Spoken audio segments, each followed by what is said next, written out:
अस्सलाम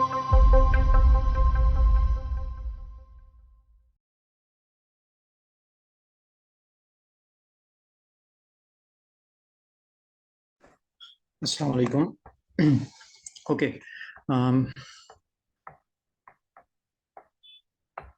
फैज़ान अली, मैं आपका जो है वो ट्रेनर हूँ for UAE corporate tax and value added tax. तो लास्ट जो ओरिएंटेशन है वो हमने लास्ट वीक की थी, और आज से हमारा जो है वो पहला लेक्चर इंशाल्लाह ताला स्टार्ट है। तो कॉर्पोरेट टैक्स से मैंने जैसे कि पहले वीक आपको बताया था कि हम कॉर्पोरेट टैक्स से स्टार्ट करेंगे। इसके बाद वैल्यू एडेड टैक्स, और उसके बाद एक्साइज ड्यूटी को हम डिस्कस करेंगे, और उसके बाद इंशाल्लाह ताला अम, हम कंपनी रजिस्ट्रेशन की तरफ मैं जाऊंगा। अच्छा, कॉर्पोरेट टैक्स से हम स्टार्ट करते हैं। आई होप कि ज़्यादातर लोग जो है वो ज्वाइन कर चुके हैं हमें।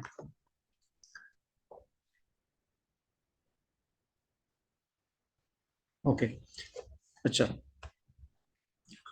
स्क्रीन सबको नज़र आ रही है?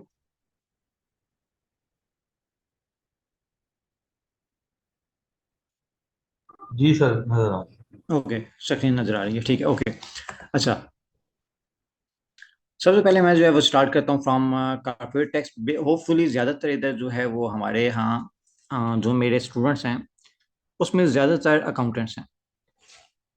तो मैं वैसे ऑल दो कोशिश सब कुछ बताऊंगा स्टार्ट से, लेकिन इसके बावजूद इन द केस अगर कोई ऐसा क्वेश्चन होता है जो कि अकाउंटिंग की ऐसी बेसिक्स से रिलेट करता है जिसका किसी को आइडिया नहीं है, तो वो मुझसे क्वेश्चन पूछ सकता है। मैं बिल्कुल मीन बेसिक्स से भी बताऊंगा। लेकिन फिर भी एक परसेप्शन है कि ज़्यादातर वो स्टूडेंट्स हैं जिनको बेसिक चीज़ों का आइडिया है। तो मे भी मैं शायद विद्यानी में कई चीज़ें जो है वो स्किप कर जाऊँ, तो आप ऐसी जगह पे मुझसे लाजमी पूछिएगा। ओके, कॉर्पोरेट टैक्स पे मैं स्टार्ट करता हूँ। ये एक डायरेक्ट टैक्स होता है। सही। अच्छा, आप डायरेक्ट टैक्स क्या है? वो लोग जो कि इवन के जिनका अकाउंटिंग बैकग्राउंड से ताल्लुक नहीं है, उन्होंने भी एक चीज नोट की होगी। टैक्स से देखें दो तरह के होते हैं।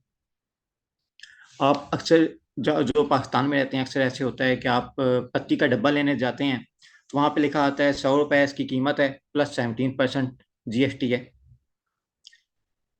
या इसी तरह से आप मोबाइल में बैलेंस डलवाते हैं तो डालते 100 रुपए हैं, आते अच्छी 80 रुपीज हैं। तो आपने नोट किया होगा कि कुछ पैसे वो होते हैं कि जब भी आप कोई चीज़ खरीदते हैं, कोई सर्विस लेते हैं, तो उसमें से आपके जो उस वक्त आपको कीमत अदा करनी होती है at the time of consuming. अच्छा, एक वो पैसे होते हैं जो डायरेक्टली आपने अपनी इनकम की बेसिस पे देने होते हैं। मिसाल के तौर पे एक बंदे उसने 1 करोड़ रुपए कमाए हैं, उसमें से उसने एक खास हिस्सा टैक्स के तौर पे जमा करवाना है। लाइक अगर 20% टैक्स है इनकम पे, तो 10 लाख का 20% उसने जाके खुद पाकिस्तान में या तो एफबीआर को देना है। तो दो दो तरह के हमें जो है वो टैक्स नजर आते हैं, एक डायरेक्ट टैक्स, एक इनडायरेक्ट टैक्स। डायरेक्ट टैक्स कौन सा है? ये आपने डायरेक्टली अपनी इनकम पे देना है। आप कितना कमाते हैं? आप 1 लाख कमाते हैं तो उसका 5%, 5,000 हो गया से, फॉर एग्जाम्पल दे रहा हूँ आपको। एक वो टैक्स है जो आप इनकम पे दे रहे हैं, एक वो टैक्स है जो आप कंजम्पशन पे दे रहे हैं। मिसाल के तौर पे आप कोई गुड्स खरीदते हैं, कोई सर्विसेज खरीदते हैं, वहां पे आपको टैक्स देना पड़ता है। तो ये वाली बातें जो हैं ये वो इवन के वो भी नोट कर रहे होते हैं जिनका बैकग्राउंड अकाउंटिंग से नहीं है। तो ये चीज इनिशियली डायरेक्ट टैक्स जो इनकम पे दिया जाता है, और इनडायरेक्ट टैक्स जो कंजम्पशन पे दिया जाता है। अच्छा, अब ये जो मैंने आपको एग्जांपल दी कि आप अक्सर पत्ती का डब्बा लेते हैं तो आप उस पर भी टैक्स दे रहे होते हैं। आप घी का डब्बा खरीदते हैं, आप उस पर भी टैक्स दे रहे होते हैं पाकिस्तान में। 100 रुपीज की चीज दी, 17%, ऊपर सेल टैक्स लग गया, आपने 117 रुपए दिए। अब ये जो ऊपर के 17 रुपए है ना, ये आपने खुद जाके गवर्नमेंट में जमा नहीं करवाए। ये किसने करवाए हैं? ये जो सेलर है उसने जाके जमा करवाने हैं, आपने नहीं करवाने। लेकिन जो इनकम टैक्स है उसमें क्या होगा? आप या तो आपकी सैलरी में से डिडक्ट होंगे, या क्या होगा कि आपने जब अपनी रिटर्न फाइल करते हैं तब आपने अपनी कैलकुलेशन करके जो आपकी इनकम पे टैक्स लायबिलिटी है वो पैसे खुद जमा करवाने होते हैं। अच्छा, अब आप इसमें से जरा फर्क देखिएगा कि डायरेक्ट टैक्स और इनडायरेक्ट में क्या फर्क आ रहे हैं। डायरेक्ट टैक्स इनकम पे है, डायरेक्ट टैक्स इनकम पे है, इनडायरेक्ट टैक्स कंजम्पशन पे है। डायरेक्ट टैक्स ज्यादातर आप खुद देते हैं या विद हेल्ड हो जाता है। लेकिन जो इनडायरेक्ट टैक्स होता है वो आपने जमा नहीं करवाना होता, वो किसने करवाना होता है? जिसने आपको चीज बेची है। तो ये जो है बेसिकली, जब हम कॉर्पोरेट टैक्स पढ़ रहे हैं, कॉर्पोरेट टैक्स से स्टार्ट कर रहे हैं, तो corporate tax is basically direct tax. बहुत सारी बातें आहिस्ता आहिस्ता मैं मजीद आपको क्लैरिफाई करता जाऊंगा। अच्छा, अब यूएई में जो रेट है, जो कॉर्पोरेट टैक्स का रेट है, दैट इज 9%। और इनडायरेक्ट टैक्स 5% है। ठीक है, इनडायरेक्ट टैक्स यहाँ पे वैट, वैल्यू एडेड टैक्स कहा जाता है। पाकिस्तान में जनरल सेल टैक्स मौजूद है। तो एक एग्जांपल ले लेते हैं, इससे जरा डायरेक्ट टैक्स और इनडायरेक्ट की चीज क्लियर हो जाएगी। एग्जांपल जैसे कि आप देख सकते हैं, मिस्टर ए ने गुड भेजी है मिस्टर बी को। Mister a good sold good बस 500,000 एईडी। एईडी मीन दरहम, अरब इमिरेट दरहम। एईडी, इसको मैं एईडी लिखूंगा। जो पाकिस्तान में बैठे हुए भाई हैं वो शायद पी के आर के ज्यादा आदी होंगे। तो mister A sold goods worth AED 500,000 to mister B, a final consumer. Mister B final consumer है। अच्छा, अब इसमें मिस्टर ए ने टोटल, अगर हम एज्यूम कर लेते हैं कि मिस्टर ए को इस गुड की जो कॉस्ट थी वो जीरो सी, साढ़े का सारा 5 लाख दरहम मिस्टर ए का प्रॉफिट है। साढ़े का सारा मिस्टर साढ़े का सारा 5 लाख दरहम मिस्टर ए का प्रॉफिट है। ऐसी कंडीशन में क्या होगा, कितना टैक्स देना होगा मिस्टर ए ने? 9%। अगर टैक्स टैक्स रेट है, यानी इनकम टैक्स रेट है, ये तकरीबन 45,000 बनेगा। क्लियर? अब ये किसकी जिम्मेदारी है वो जाके गवर्नमेंट को जमा करवाए? मिस्टर ए की जिम्मेदारी है, जिन्होंने पैसे कमाए हैं। अच्छा, ये जो मैंने आपको एक एग्जांपल दी है, ये मुकम्मल तौर पे ऐसे नहीं होगा, इसमें कुछ चीज़ें चेंज होंगी, लेकिन सिंप्लिसिटी के लिए मैंने अभी सिर्फ आपको अभी ये एग्जांपल दी है। मोटा मोटा आप कह लें, आपको जनरल कॉन्सेप्ट समझाया है कि अगर 5 लाख दरम इनकम है तो 9% उसका आपने खुद जमा करवाना होगा, मिस्टर ए ने खुद जमा करवाना होगा 45,000 दरम। अच्छा, अब सवाल क्या है? सवाल ये है कि एक वैल्यू एडेड टैक्स, जैसे पाकिस्तान में सेल टैक्स है, ऐसा भी एक टैक्स मौजूद है, ये है इनडायरेक्ट टैक्स या वैट कह लें। 5%, जो ये यूएई में 5% है, पाकिस्तान में 17% होता था जब मैंने पाकिस्तान छोड़ा था। अभी मुझे आइडिया नहीं है कितना है। अच्छा, यूएई में 5% वैल्यू एडेड टैक्स है। अब हुआ ये होगा कि जिस वक्त मिस्टर ए ने ये मिस्टर बी को चीज़ बेची होगी, ठीक है, तो उसने 5 लाख दरम नहीं लिए होंगे। उसने कितने पैसे लिए होंगे? 500,000 इंटू 5%, जो एडिशनल अमाउंट है वो भी उसने दी होगी। कितनी बनती है ये प्लीज? 500,000 इंटू 5%।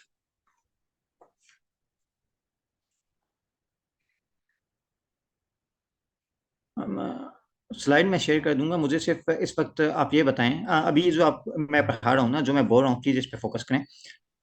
जो इनडायरेक्ट टैक्स है वो भी मिस्टर ए ने मिस्टर बी से लिया होगा। मिस्टर ए ने मिस्टर बी को 5 लाख दरम की चीजें बेची हैं, 500,000 की। हमने देखा कि जो मिस्टर ए का प्रॉफिट है 500,000, इस पे 9% टैक्स बनता है, दैट इज 45,000। ठीक है, ये मिस्टर ए ने डिपॉजिट कर दिया।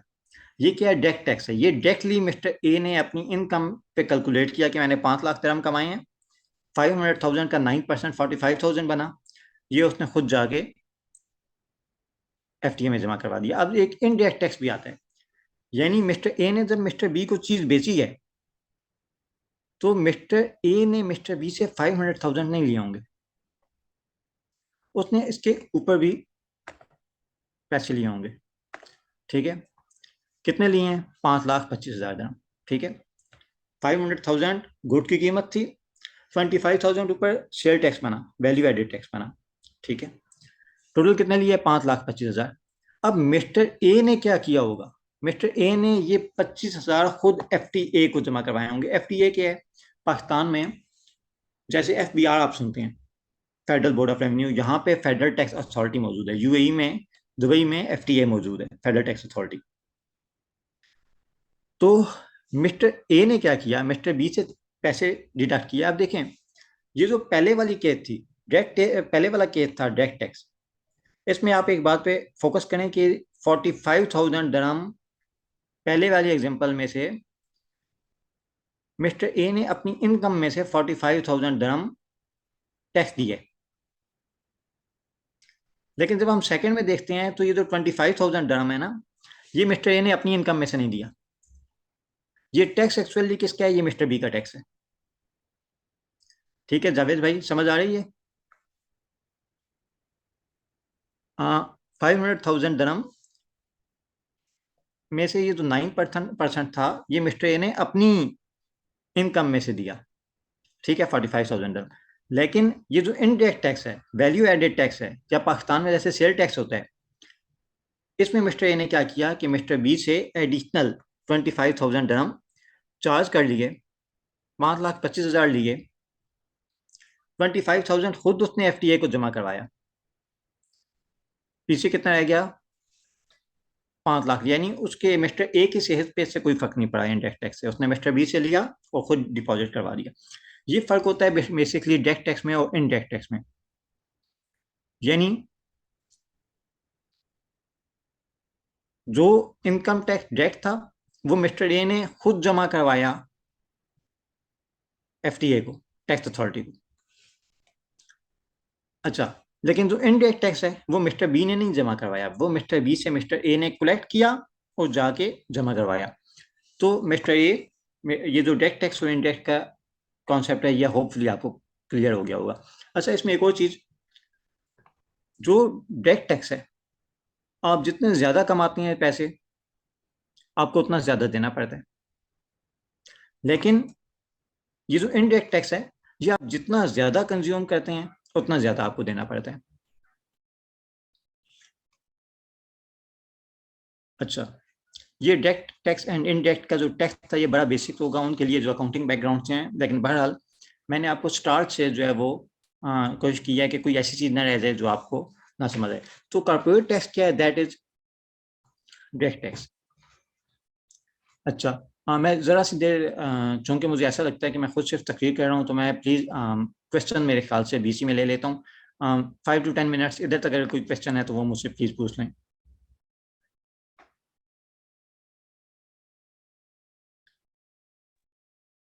अस्सलाम वालेकुम। वालेकुम अस्सलाम। जी, ब्रदर मैंने आपसे पूछना था कि ये जो आप इनकम टैक्स बता रहे हैं, जो डायरेक्ट टैक्स है, क्या ये हमारी नेट इनकम के ऊपर है, राइट? जो ये डायरेक्ट आ, टैक्स जो है, ये हमारी जो देखें, अभी अभी आगे मैं इसमें आपको मजीद आहिस्ता आहिस्ता हम आगे चलेंगे। फिल वक्त सिर्फ थैंक यू। डायरेक्ट टैक्स और इनडायरेक्ट का मैंने आपको एक जनरल प्रिंसिपल बताया। अब इस इनकम की कैसे कैलकुलेशन होगी, ये हम आगे पढ़ेंगे इंशाल्लाह ताला, ठीक है। Thank you. अब ठीक है, अभी डायरेक्ट और इनडायरेक्ट को सिर्फ एक आपको अंडरस्टैंडिंग दीजिए।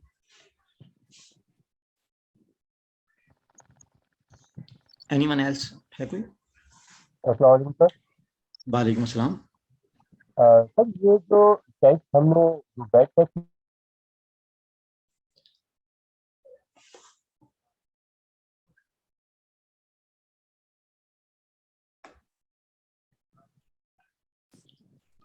टैक्सेबल इनकम पे होगा, लेकिन टैक्सेबल इनकम कैसे कैलकुलेट होगी ये हम आगे पढ़ेंगे। ओके। अच्छा, मुजफ्फर भाई आपकी आवाज़ ठीक नहीं आई, अगर हो सकता है आप चैट में लिखना चाहें क्वेश्चन तो चैट में लिखते हैं। सर, कॉर्पोरेट टैक्स और इनकम टैक्स दोनों डायरेक्ट टैक्स में आते हैं? हाँ जी, दोनों टैक्स में, डायरेक्ट टैक्स में आती हैं। अच्छा, अब पहले जो मैंने आपको चीज़ बताई डायरेक्ट टैक्स और इनडायरेक्ट टैक्स, ठीक है। डायरेक्ट टैक्स की अगर मैं आपको एग्जांपल दूं, कॉर्पोरेट टैक्स हो गया, कंपनी अपना प्रॉफिट कैलकुलेट करती है, उस पर रेट लगाएगी 9%।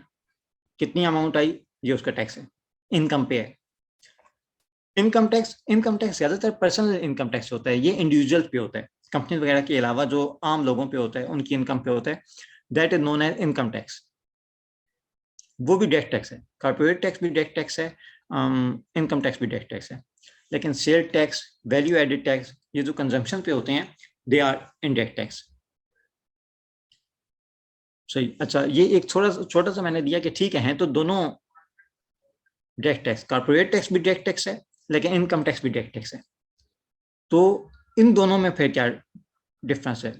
जो कॉर्पोरेट टैक्स होता है वो ज्यादातर बिजनेस की इनकम पे होता है, लेकिन इनकम टैक्स ये ज्यादातर पर्सनल इनकम पे होता है। जैसे सैलरी में से आप कह लें कि जो सैलरी पर्सन होता है उसको जो सैलरी पे टैक्स देना पड़ता है। अच्छा,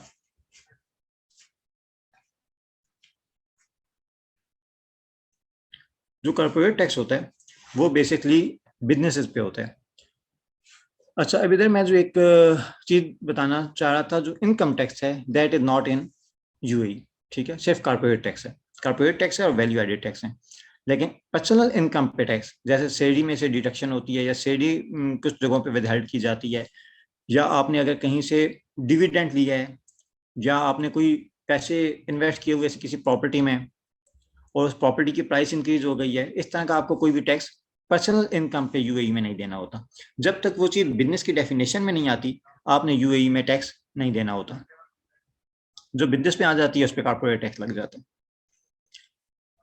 अच्छा, ये अभी कैलकुलेशन के हवाले से इन्होंने एक क्वेश्चन किया था, उसके हम थोड़ा सा डिटेल में जाते हैं। ठीक है, टैक्स रेट पे मैं जरा आता हूँ कि यूएई में कॉर्पोरेट टैक्स कैसे काम करता है। 9% ऑफ टैक्सेबल इनकम, ये तो मैंने लाइन लिखी हुई है, इसमें 2 वर्ड ऐसे हैं जो हम आगे जाके इंशाल्लाह ताला उस पर मजीद बात करेंगे। 9% ऑफ टैक्सेबल इनकम, ये टैक्सेबल इनकम क्या है, कैसे कैलकुलेट होती है, हम इसको बाद में डिस्कस करेंगे।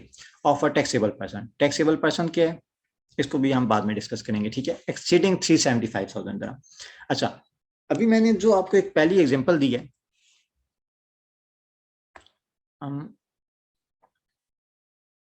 ये वाली, इसमें मैंने बेसिकली तो कुछ ऐसी चीजें सिर्फ एक्सप्लेन करने के लिए, डायरेक्ट टैक्स के कॉन्सेप्ट को एक्सप्लेन करने के लिए 2 चीजें ऐसी डाल दी हैं जो कि रियल बेस्ड नहीं है, सिर्फ एक्सप्लेन करने के लिए थी। Like mister A, mister A क्या है, एक इंडिविजुअल है, उसने गुड दी मिस्टर बी को। अच्छा, इसमें आपने देखा मैंने ये 5 लाख दिरहम लिए, 500,000 दिरहम लिए, डायरेक्टली 9% कैलकुलेट कर दिया। अच्छा, लेकिन जब हम रियल लाइफ में आते हैं, जब हम यूएई के रियल मार्केट में आएंगे, तो आपको पता चलेगा ऐसे डायरेक्ट कैलकुलेशन नहीं होगी। टैक्सेबल इनकम निकालने का कुछ खास फार्मूला होगा, कुछ एडजस्टमेंट करनी होगी, उसके बाद जो फिगर आएगा उस पर 9% लगाना है। वो क्या एडजस्टमेंट्स हैं, टैक्सेबल इनकम कैसे कैलकुलेट होती है, we will discuss later on. Taxable income क्या है और टैक्सेबल, अच्छा ये टैक्सेबल पर्सन से क्या मुराद है, ये भी हम बाद में डिस्कस करेंगे इंशाल्लाह। और क्वेश्चंस आप प्लीज बीच में भी चैट में पूछ सकते हैं मुझसे।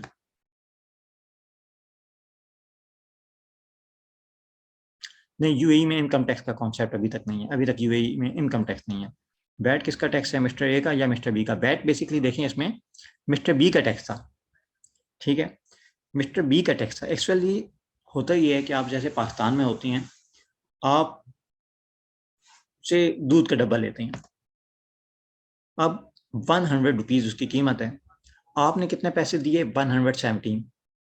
ये किसने दिए, आपने 17 रुपीज़ एक्स्ट्रा आपने दिए, कंज्यूमर ने दिए। हाँ, जो ले रहा होता है वो सेलर होता है, वो मिस्टर ए होगा जिसने कलेक्ट किया आपसे और जमा करवाया। जो सेल टैक्स होता है या वैल्यू एडेड टैक्स होता है, ये टैक्स कंज्यूमर ने देना होता है, ये पैसे कंज्यूमर की पॉकेट में से जा रहे होते हैं, लेकिन मिस्टर ए डिडक्ट करता है और जमा करवाता है। लेकिन जो कॉर्पोरेट इनकम टैक्स था या कॉर्पोरेट टैक्स था, जो बिजनेस पे टैक्स लगता है, वो मिस्टर ए ने खुद जमा करवाया, खुद उसने कैलकुलेट किया कि मैंने 5 लाख दिरहम कमाए हैं, इसका 9% कितना बनता है, 45,000 है, वो खुद उसने 45,000 दिरहम खुद जाके जमा करवाए होंगे। इसका नतीजा क्या हुआ होगा, इसका नतीजा ये हुआ होगा कि मिस्टर ए की इनकम कम हुई होगी। 5 लाख में से माइनस कर दें 45,000 दिरहम, उसके बाद 5,55,000 दिरहम, 4,55,000 दिरहम। अच्छा, मिस्टर ए ने जब अपनी प्रोडक्ट्स सेल की होंगी ना, अच्छा ये क्वेश्चन है कि वैट तो दोनों के लिए होगा ना सर, जब मिस्टर ए ने अपनी प्रोडक्ट सेल की होंगी तो उसको भी लगा होगा, राइट? नहीं, देखें, जो वैट है that is only consumer based, that is only consumer based. एक एग्जांपल देता हूँ, देखें, मैंने एक जरा एज्यूम कर लेता हूँ ये, अच्छा वैट वाला कॉन्सेप्ट वैसे मैं आपको वैल्यू एडेड टैक्स में एक इनपुट टैक्स आउटपुट टैक्स का कॉन्सेप्ट होता है, वो मैं बाद में जो है वो उस पर हम जब वैट पढ़ेंगे, अभी कॉर्पोरेट टैक्स का हमारा सेक्शन चल रहा है, जब ये वाला मॉड्यूल खत्म होगा हम इंशाल्लाह ताला वैट पे आएंगे। वैट में मैं आपको जो एक चीज बताऊंगा, स्टार्ट करूंगा वो इनपुट टैक्स और आउटपुट टैक्स से करूंगा। तो अभी सिंपली समझ लें इतना कि अगर फर्ज करें कि मैं एक सेलर हूँ, मैं मिस्टर ए हूँ, मैंने 100 रुपीज़ का एक दूध का डब्बा, मुझे कहीं से दूध का डब्बा मिला फ्री, मेरी कॉस्ट कितनी है, 0।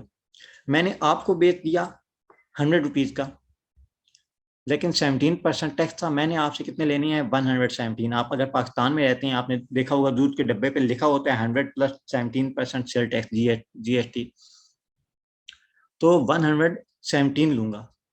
ठीक है, बेचना मैंने आपको कितने का था? 100, लिए कितने? 117। ये 17 आपका टैक्स असल में जो मैंने कलेक्ट करके FBR को जमा करवाया इन पाकिस्तान। UAE में जब ये वाली चीज आती है तो ये 5% वैट है UAE में। वैट को हम इंशाल्लाह ताला डिटेल में डिस्कस करेंगे तो आपको काफी सारे कॉन्सेप्ट क्लियर होंगे। एंड मे बी ये वाले जो स्टार्टिंग चीजें होती हैं ये थोड़ी सी बोर्डिंग हो। जो CA फाइनलिस्ट हैं या ऐसे जो स्टूडेंट्स हैं बिलखसूस जिनके पास ऑलरेडी प्रोफेशनल सर्टिफिकेशन हैं या उन्होंने टैक्स पढ़ा हुआ है, लेकिन वो आहिस्ता आहिस्ता जब इंशाल्लाह ताला हमारे लेक्चर्स आगे जाएंगे तो आप बहुत सारी उनके लिए ऐसी इंपॉर्टेंट चीज़ें आएंगी जो जिनका उन्हें ऑलरेडी आइडिया नहीं है। तो अभी तक आप मतलब एक्टिव रहें इंशाल्लाह ताला।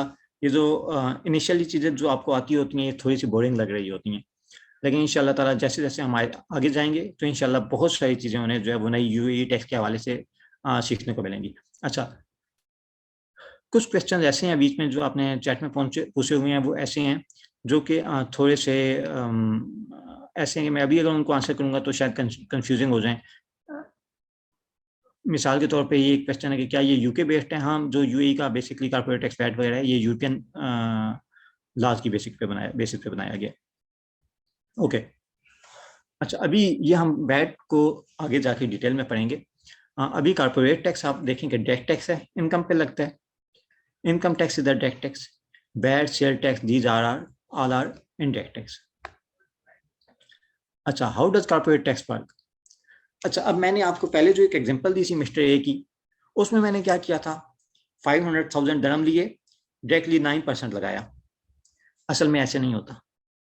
असल में जो टैक्सेबल इनकम का वर्ड मैंने रेड में लिखा है, इसकी कैलकुलेशन इतनी सिंपल नहीं है। अच्छा, टैक्सेबल पर्सन, इसकी डेफिनेशन भी इतनी सिंपल नहीं है, इसको हम आगे जाके डिस्कस करेंगे। ठीक है, अच्छा, अब सवाल क्या है? सवाल ये पैदा होता है कि UAE में जो थ्रेशहोल्ड है, जो मिनिमम लिमिट है, जो मिनिमम स्टार्टिंग पॉइंट है जिससे ऊपर टैक्स लगेगा, वो है आपके बिजनेस का की टैक्सेबल इनकम 375,000 दिरहम से ऊपर जानी चाहिए। टैक्सेबल इनकम को मैंने आपको बताया, हम इस पे आगे इंशाल्लाह ताला डिटेल में डिस्कस करेंगे कि टैक्सेबल इनकम की कैलकुलेशन कैसे होती है। टैक्सेबल पर्सन के हवाले से, टैक्सेबल पर्सन भी हमने आगे पढ़ना है, बल्कि इंशाल्लाह ताला आज ही हम उसको पढ़ना स्टार्ट कर देंगे। लेकिन ये टैक्सेबल इनकम जो 375,000 से ऊपर जाएगी, इंशाल्लाह ताला हम उस पे सिर्फ उस पे जो है वो कॉर्पोरेट टैक्स लगेगा। अच्छा, अब एक एग्जांपल ले लें कि if taxable income is 200,000, no tax. उसकी वजह यह है कि उसकी जो टैक्सेबल इनकम है वो 3,75,000 से कम है। ओके, अच्छा, अब आगे चलते हैं। अगर टैक्सेबल इनकम एग्जैक्ट 375,000 हो जाए, कितना टैक्स लगेगा?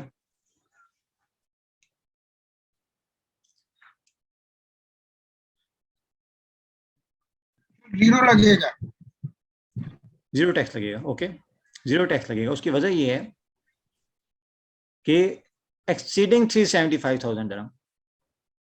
प्लीज ये माइक आप बाकी सबका बंद रखें ना। अच्छा, अभी भी जीरो लगेगा। उसकी वजह, उसकी reason 9% of taxable income of a taxable person exceeding 375,000 dirham. 375,000 जो एक्सीड होगा पोर्शन। ओके, अच्छा, कितना लगेगा? कोई टैक्स नहीं लगेगा, अभी भी जीरो लगेगा। अब आगे चलते हैं। अच्छा, अभी मेरा आपसे क्वेश्चन है, इफ टैक्सेबल इनकम इज 376,000, अब कितना लगेगा? 9,900। प्लीज सिर्फ इसमें आंसर करें आप मुझे चैट में।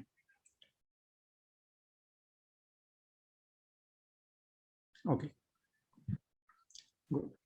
ठीक हो गया। अच्छा,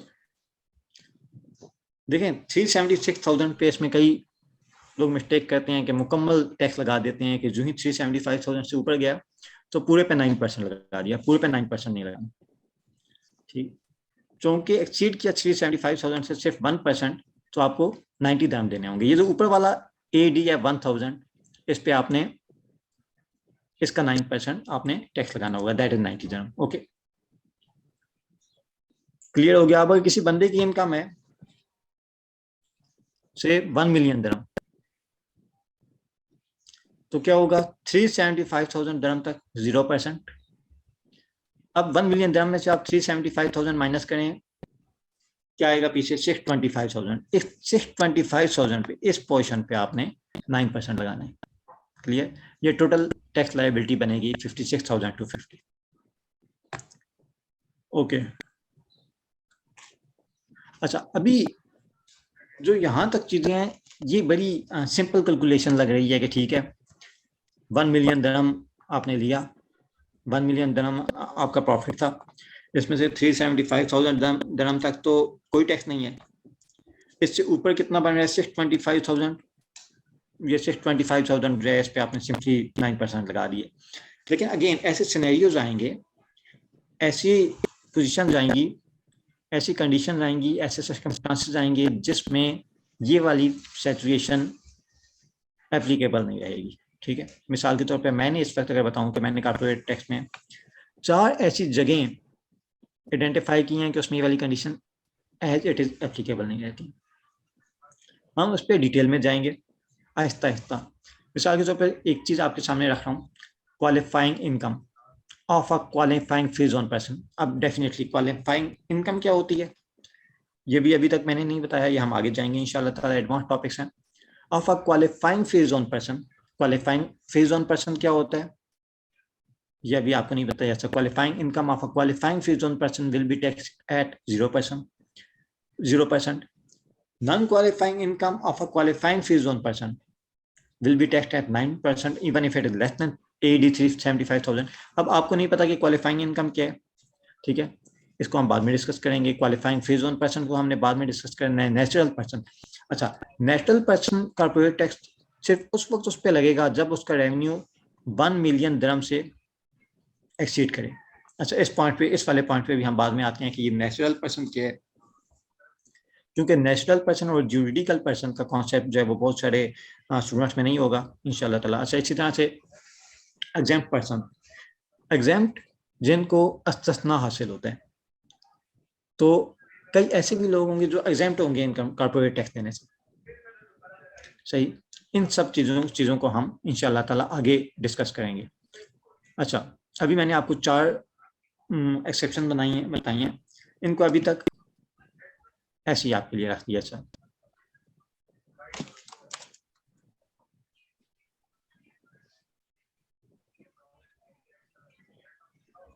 अच्छा, ये एग्जाम्प्ट पर्सन,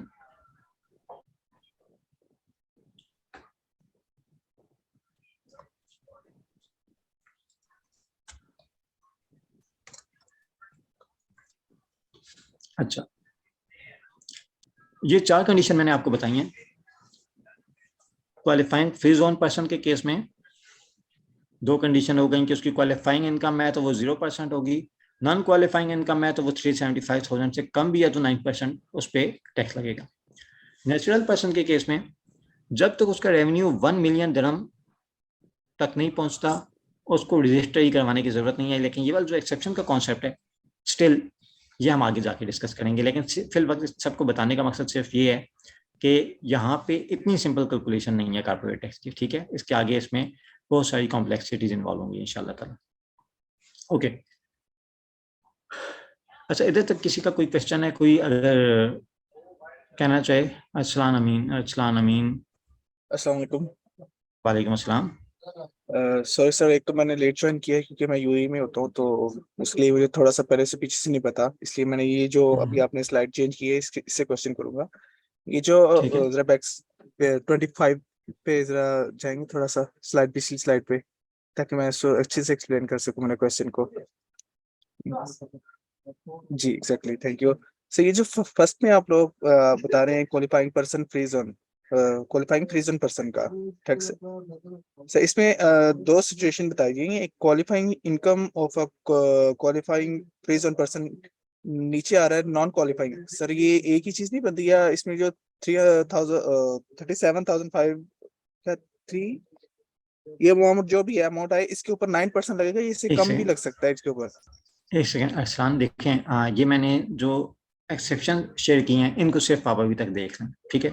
इन पे प्लीज डिटेल क्वेश्चन अभी ना करें, उसकी वजह ये है कि हमने आगे पढ़ना है। ये जो मैंने एक बीच में बताई है सिर्फ ये वाली बात, उसकी वजह से थी ये। देखें कॉर्पोरेट टैक्स रेट जब मैंने बेसिक्स बताई कि मैं एक्चुअली आपने लेट ज्वाइन किया, मैं बेसिकली ये सब एक्सप्लेन कर रहा था कि यहाँ पे जो कैलकुलेशन है, जो जो थ्रेश होल्ड है वो मिनिमम 375,000 dirham है, ठीक है। तो ये मैंने एक सिंपल कैलकुलेशन बताई कि 375,000 dirham पे 0% लगेगा, और इस 1 मिलियन टोटल इनकम आपकी 1 मिलियन dirham थी, 375,000 तक कोई टैक्स नहीं लगेगा, जबकि ऊपर जो 625,000 है इस पे इतना टैक्स 9% लगेगा। क्लियर? तो वो बाजू का ऐसे होता है कि एक गलत कॉन्सेप्ट बाजू का डिवेलप हो जाता है, क्योंकि अभी मैंने बड़े सिंपल लेवल पे बताया। जब हम कॉम्प्लेक्स जाएंगे, ठीक है, आहिस्ता आहिस्ता हम इसमें डीप जाएंगे, तो कई जगहों पे ये वाली जो मेरी स्टेटमेंट है कि हमें 375,000 से ऊपर 9% टैक्स लगना है और 375,000 से नीचे कोई टैक्स नहीं लगना, ये वाली स्टेटमेंट होल्ड नहीं करेगी।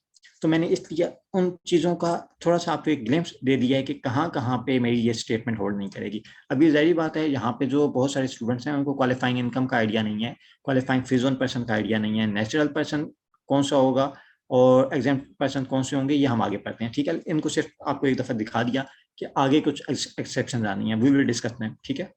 इसको सिर्फ आप देख लें, अभी इसको याद करने की ज़रूरत नहीं है, इसको इतना अभी तक मैंने इसको कुछ एक्सप्लेन नहीं किया, ठीक है। ओके सॉरी, ओके मुझे लगा कि ओके, आप नहीं काफी आगे जा चुके हैं तो थोड़ा सा मैं एक्सप्लेन कर आगे सकें, मैं इसलिए आगे मैंने नहीं आपसे गया, क्वेश्चन किया। मैं आगे नहीं गया, अभी तक तो बेसिस है। अच्छा, एनीवन एल्स? सर एक ओके तो आपने बताया ना क्वालिफाइंग फ्री जोन, जी, सर इसके अलावा नॉन क्वालिफाइड फ्री जोन भी होगा कोई कि नहीं? नहीं नॉन क्वालिफाइंग फी जोन नहीं होगा, ठीक है। एक क्वालिफाइंग फी जोन होगा, उसकी या क्वालिफाइंग इनकम होगी या नॉन क्वालिफाइंग इनकम होगी, लेकिन हम आगे डिस्कस करेंगे, ठीक है प्लीज। ये ओके सिर्फ ओके आपको सर। एक ग्लिम्स दिया, हम इन चीज़ों को आगे पढ़ेंगे, ठीक है। इसमें एक स्मॉल बिजनेस रिलीफ का कॉन्सेप्ट भी है, एग्जाम पर्सन का भी है, इस पर हम बाद में चलते हैं, ठीक है। अच्छा, अब हुए सब्जेक्ट टू, किसी और को क्वेश्चन है?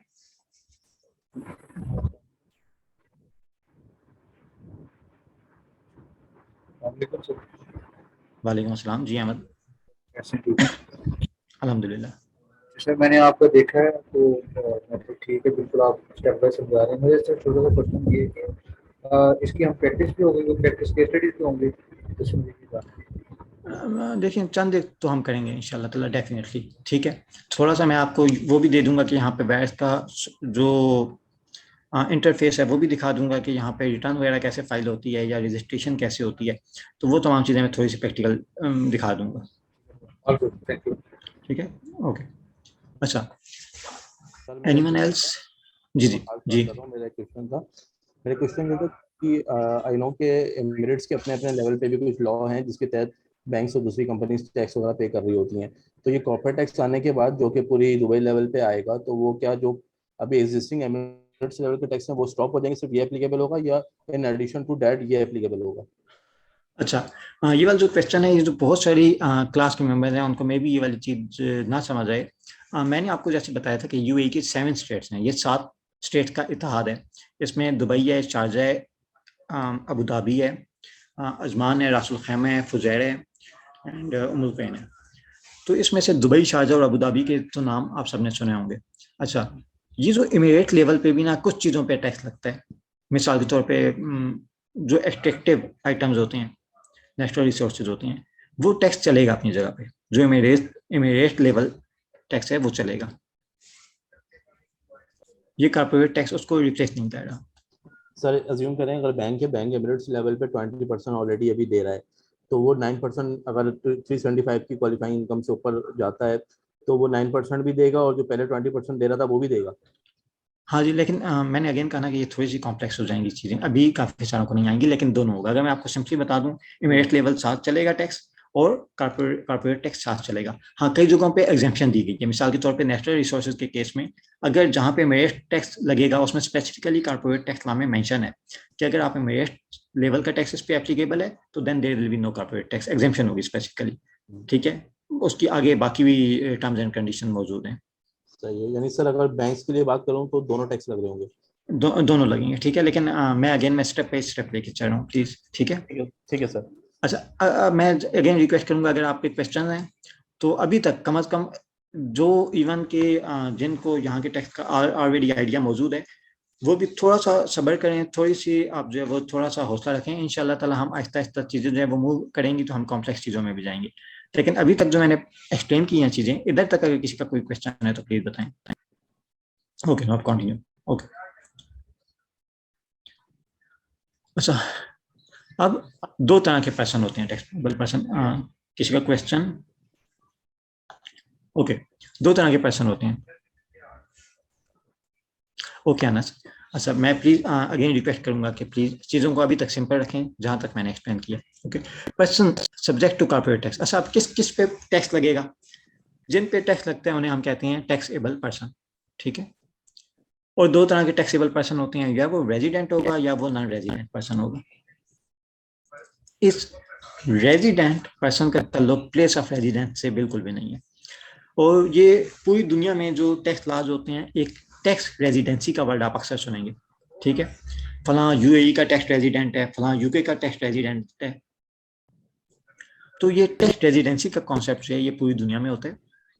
अब इसका ताल्लुक आपकी प्लेस ऑफ रेजिडेंस से नहीं है, आप कहाँ पे रहते हैं इससे उसका ताल्लुक नहीं है। इसको मैं एक्सप्लेन करता हूँ फर्दर। रेजिडेंट पर्सन और नॉन रेजिडेंट पर्सन, तो इसका आगे क्या फर्क पड़ता है, टैक्सेबिलिटी पे क्या फर्क पड़ता है। फिर वक्त मैं रेजिडेंट पर्सन और नॉन रेजिडेंट पर्सन की आपको डेफिनेशन बताता हूँ, ठीक है। उस पर फर्क क्या बनेगा, उस पर टैक्स लगने में क्या क्या डिफरेंस होगा, ये हम बाद में आते हैं। अच्छा, सबसे पहले मैं आने लगा हूँ रेजिडेंट पर्सन पे। जब मैं रेजिडेंट पर्सन आपको आगे एक्सप्लेन करने लगा हूँ तो दो तरह के रेजिडेंट पर्सन होते हैं, juridical person, natural person. Juridical person, natural person. अच्छा, ये दोनों वर्ड आपने अच्छी तरह से याद रखनी है, जूरिडिकल पर्सन, नेचुरल पर्सन। क्या फर्क है, मैं पहले इन दोनों को एक्सप्लेन करता हूँ आपके आगे, ठीक है। मैंने आपसे अभी तो बात की कि टैक्सेबल पर्सन दो तरह के हो सकते हैं, या तो वो रेजिडेंट होगा या नॉन रेजिडेंट होगा, ठीक है। लेकिन रेजिडेंट और नॉन रेजिडेंट पर्सन को एक्सप्लेन करने के लिए सबसे पहले मुझे एक और चीज़ आपको एक्सप्लेन करनी है, जूरिडिकल पर्सन और नेचुरल पर्सन। और ये बेसिकली जो नेचुरल पर्सन और जूरिडिकल पर्सन का टॉपिक है, ये कॉर्पोरेट टैक्स से इतना रिलेट नहीं करता, ये कॉर्पोरेट लॉ से ज़्यादा रिलेट करता है। ओके, मैं लेकिन थोड़ी सी देर में जूरिडिकल पर्सन और नेचुरल पर्सन को एक्सप्लेन करता हूँ। अच्छा, होता है ऐसे, प्लीज़ तवज्जो से सुनिएगा, स्पेशली वो जिनको इसका आइडिया नहीं है ऑलरेडी, प्लीज़ देखें। फर्ज करें कि एक कंपनी है ABC लिमिटेड, आप उस कंपनी में जाते हैं, उस कंपनी से कोई चीज़ खरीदते हैं, से आपने गाड़ी खरीदी है, उस कंपनी ने आपको एक वारंटी दे दी उसकी, ये गारंटी, ठीक है। अब हुआ ये कि आप वापस आए, 10 दिन के बाद आप दोबारा कंपनी के पास गए, आप कहते हैं मैंने कंपनी ली थी आपसे, मैंने आपसे गाड़ी ली थी, सॉरी, तो इस गाड़ी में तो फलां डिफेक्ट मौजूद है। अच्छा, अब होता क्या है, ये कंपनी फर्ज करें कि इन 10 दिनों में आपने गाड़ी ली कंपनी से, और 10 दिन के बाद जाके आपने उनसे शिकायत की कि आपने गाड़ी दी थी, इसमें तो डिफेक्ट निकल आया है। फर्ज करें कि 10 दिन के अंदर अंदर, 10 दिन होने से पहले पहले गाड़ी कंपनी सेल हो गई है, कंपनी की ऑनरशिप चेंज हो गई है। कंपनी आपसे ये नहीं कह सकती भाई मुझे क्या पता, वो तो पिछला ऑनर है, आप उससे पूछें, ठीक है। लेकिन अगर आपने किसी बंदे से गाड़ी ली होगी, किसी बंदे से गाड़ी ली होगी, तो आप ऐसे नहीं कह सकते। जो जूरिडिकल पर्सन है, ये एक कॉन्सेप्ट है कंपनी का, कंपनी बेसिकली जूरिडिकल पर्सन है, ये एक सेपरेट पर्सन। इस पर एज्यूम किया जाता है कि एक नेचुरल, एक अलग से एक पर्सन है जो बिजनेस कर रहा है। इस बात से फर्क नहीं पड़ता कि उसका ऑनर अहमद है, अरसलान है, वकास है, अब्दुल जब्बार है, अली है, तला है, कोई, ठीक है। उसके शेयर जितने भी रखे हुए हैं, जो कंपनी है वो एक सेपरेट पर्सन है जो बिजनेस कर रही है, उसका अपने ऑनर के, फाउंडर के चेंज होने से कोई ताल्लुक नहीं है। अब कंपनी जब बिजनेस करती है, आपको कोई इनवॉइस देती है, कोई एग्रीमेंट करती है, ये एग्रीमेंट आपका कंपनी के ऑनर से नहीं होता, कंपनी के शेयर होल्डर से नहीं होता, कंपनी से होता है। कंपनी ने अगर आपसे लोन लिया हुआ है तो तो चाहे कंपनी के शेयर मिस्टर ए के पास हो, चाहे मिस्टर बी के पास हो, चाहे मिस्टर सी के पास हो, जो कंपनी है वो आपको लोन वापस करेगी, कंपनी करेगी, इसका ताल्लुक ऑनरशिप से नहीं है। ठीक है, इसी तरह से आप देखें कि juridical person company limited liability company. अच्छा, अब फर्ज करें कि एक बैंक से एक कंपनी ने लोन लिया, 1 करोड़ रुपए लोन ले लिया। अब कंपनी बैंक जो है वो कंपनी के ऑनर के पास जाके नहीं कह सकता मेरे पैसे वापस करो। किसने करने हैं? कंपनी ने करने हैं। अगर कंपनी डिफॉल्ट करती है, कंपनी फर्ज करें कंपनी को बिजनेस में लॉस हो गया, कंपनी के पास कोई टक्का नहीं बचा, जो बैंक है वो कंपनी के ऑनर से नहीं जाके कह सकता पैसे दें, कंपनी ने देने हैं। कंपनी के पास अगर कुछ भी नहीं किया तो डिफॉल्ट हो गई। ठीक है, ये बेसिकली जुरिडिकल पर्सन का कॉन्सेप्ट है। It's a separate person, distinct from its honours, distinct from its share holders. अच्छा, इस तरह की बहुत सारी चीजें होती हैं, बहुत सारे बिजनेसेस होते हैं जिसको आप जुरिडिकल पर्सन में गिनते हैं। कंपनी हो गई, ज्वाइंट स्टॉक कंपनी हो गई। इसी तरह से फाउंडेशन को आप ले लें, foundation is also a juridical person. Free zone, अच्छा ये वाला जो टर्म मैं अभी बोल रहा हूँ, free zone establishment, free zone company, में भी आपको ये इतनी अच्छी तरह अभी ना समझ आ रही हो। हमारा जो आखिरी मॉड्यूल होगा related to corporate registration, company registration, उसमें मैं सबका आपको बताऊंगा कि लिमिटेड लायबिलिटी क्या है, जॉइंट स्टॉक कंपनी क्या है, फाउंडेशन, फ्री जोन एस्टेब्लिशमेंट क्या होती है। लेकिन सिंपली कंपनी एक सबसे बड़ी एग्जांपल है कि वो एक जुरिडिकल पर्सन है, डिस्टिंक्ट फ्रॉम इट्स ऑनर्स। अच्छा, कई जगहों पे ऐसे होता है कि लॉ एक बिजनेस को जुरिडिकल पर्सन नहीं तस्लीम करता। अच्छा, अब फर्ज करें कि मैं इधर, एक अहमद भाई हैं, स्टूडेंट्स में से क्लास ले रहे हैं। फर्ज करें कि मैं और वो एक पार्टनरशिप करते हैं, एक दुकान डाल लेते हैं पाकिस्तान में। अल्लाह ना करे उसमें घाटा होता है, उसमें नुकसान होता है। हमने अगर किसी के पैसे देने हैं, हम नहीं दे सकते। हम ये नहीं कह सकते हैं कि हमें तो नहीं पता भाई, वो तो दुकान ने लिया था लोन। जो अनइनकॉर्पोरेटेड पार्टनरशिप होती है, जो पार्टनरशिप होती है, लॉ उसको एक सेपरेट जुरिडिकल पर्सन एक्सेप्ट नहीं करता। we will have to pay loan from our pockets. Natural person कई चीजों को तस्लीम नहीं किया जाता। इसी तरह से सोल प्रोप्राइटरशिप, कोई इंडिविजुअल बंदा जाके पाकिस्तान में दुकान डाल रहा है, बिजनेस कर रहा है, वो खुद रिस्पॉन्सिबल होगा। अगर दुकान में पैसे नहीं रहे, वो अपने बैंक से, अपने पर्सनल पैसों में से जो उसने बिजनेस में से इन्वेस्ट नहीं किए हुए थे, वहां से लाके भी उसे लोन वापस करना पड़ा वो करेगा। जुरिडिकल पर्सन और नेशनल पर्सन में ये डिफरेंस है। अच्छा, अब नेशनल पर्सन यूएई में अगर बात करूं, ये जो कोर्स है ये स्पेसिफिकली यूएई बेस्ड डिजाइन है। सोल प्रोप्राइटरशिप हो गई, सिविल वर्क हो गया। सिविल वर्क क्या होता है ये अभी आपको नहीं समझ आएगा। एक प्रोफेशनल काम करने के लिए जो लाइसेंस होता है उसको सिविल वर्क कहते हैं। अगेन मैंने आपको बताया कि आखिरी मॉड्यूल में ये वाली तमाम चीज़ें मैं डिटेल में एक्सप्लेन करूंगा, लेकिन फिल वक्त मैंने आपको जुरिडिकल पर्सन और नेशनल पर्सन का डिफरेंस एक्सप्लेन करना था। वो आप समझ गए होंगे कि जुरिडिकल पर्सन ये अपनी कैपेसिटी में बिजनेस कर रहा है, लेकिन जो नेचुरल पर्सन है वो अपने साथ जुड़ा हुआ है। जो जुरिडिकल पर्सन है उसका ऑनर से कोई ताल्लुक नहीं है, वो एक सेपरेट पर्सन है, नेचुरल नहीं है। वो कंपनी नेचुरल पर्सन नहीं होती असल में। वो उसे अल्लाह ने बंदा नहीं बनाया, लेकिन उसको एक टैक्सेबल पर्सन, उसे एक सेपरेट पर्सन समझा जाता है जो खुद बिजनेस कर रहा है। अच्छा, इधर इसमें कोई क्वेश्चन किसी का?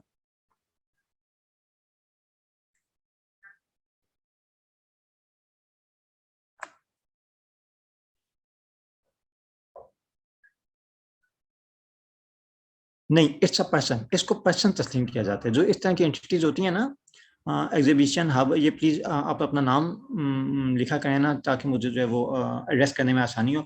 ये इसको पर्सन कहा जाता है, जुरिडिकल पर्सन एक सेपरेट पर्सन है जो बिजनेस कर रहा है।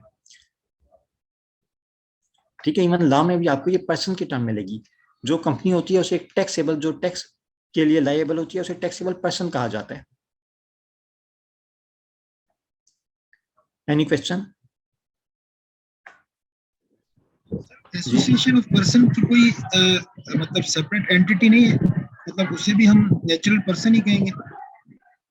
जो एसोसिएशन ऑफ पर्सन है वो एक सेपरेट वो नहीं है।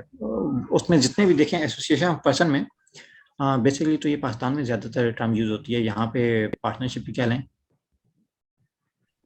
पाकिस्तान में होती है, यहाँ पे एओपी की एज आ रजिस्ट्रेशन नहीं होती, लेकिन एओपी मेरे ख्याल से नहीं होती, जुरिडिकल पर्सन नहीं होती। सर हम ऐसे कह जी सकते हैं सर। ये जो एओपी है ना, ये देखें यूएई में नहीं, पाकिस्तान में मुझे याद है जब मैं पाकिस्तानी लात पढ़ा करता था, वहाँ पे एक एओपी की टर्म थी जो मेरे जहन से निकल गई है, लेकिन मेरे ख्याल से तो पार्टनरशिप ही होती है एओपी। यहाँ पे उसका का कॉन्सेप्ट नहीं, यहाँ पे उसे पार्टनरशिप भी कहा जाता है। और अनलेस उसको एक एप्लीकेशन दी जाए स्पेशल टैक्स अथॉरिटी को कि इसे as a juridical person consider करें, otherwise it's not a separate juridical person. Question. Natural जी जी जी, हाँ एओपी पार्टनरशिप ही होती है ना। मतलब ये जो पार्टनरशिप है ये भी नेचुरल पर्सन कहलाएगा। ये नेचुरल पर्सन होती है। मिसाल के तौर पे देखें, मैंने और आपने मिलकर दुकान डाली है, ठीक है, और हम पैसे अदा नहीं कर सक रहे, हम लोन किसी का नहीं दे रहे, तो क्या करेगा, जिसने हमें पैसे दिए होंगे वो पहले आगे मुझे पकड़ेगा फिर आपको पकड़ेगा, ऐसे ही होता है ना। जी सर। ठीक है, हम अपनी जेब से देंगे, ठीक है, लेकिन कंपनी होगी तो हम कहेंगे भाई हमें नहीं पता बिक गई है, हमने तो बेच दी थी। पार्टनरशिप में अनलिमिटेड लायबिलिटी होती है, हाँ जी वो वाली बात है, लेकिन वो मैं अभी उस पर नहीं आ रहा। ठीक है, एक क्वेश्चन था मेरा। जी जी जी जी जी। सर अगर इसको समराइज करें तो हम ये कह सकते हैं कि जो जुरिडिकल पर्सन है वो उसमें सेपरेट लीगल एंटिटी होगी और लिमिटेड लायबिलिटी होगी, वेयरएज जो नेचुरल पर्सन है उसमें अनलिमिटेड लायबिलिटी। मैं एक चीज, मैं ये जो लिमिटेड लायबिलिटी का वर्ड है ना, ये नहीं बोलना चाह रहा था, उसकी कुछ वजूहात हैं, ठीक है। कंपनी अनलिमिटेड लायबिलिटी के साथ होगी ना अगर, ठीक है, जो बहुत रेयर केस है, तब भी वो सेपरेट जुरिडिकल पर्सन होगी, ठीक है। सेपरेट लीगल एंटिटी को हम काउंट कर सकते हैं। सेपरेट लीगल एंटिटी आप कह सकते हैं।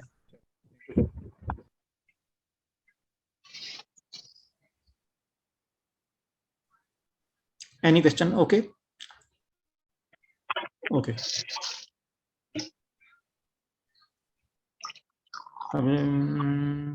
अब to the assets of the company, the company liable नहीं, बाजुकात अनलिमिटेड भी होती है मरियम, बाजुकात मैम अनलिमिटेड लायबिलिटी भी हो सकती है कंपनीज की।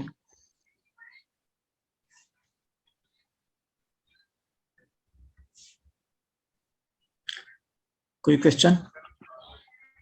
इसी तरह से देखें, जो लायबिलिटी है वो बाजुकात ना ऐसे भी होता है कि फर्ज करें एक ही बंदा है, एक बीच में एग्जांपल दे देता हूँ कि फर्ज करें कि मैं एक ही हूँ, मैंने अपनी कंपनी रजिस्टर करवा ली है।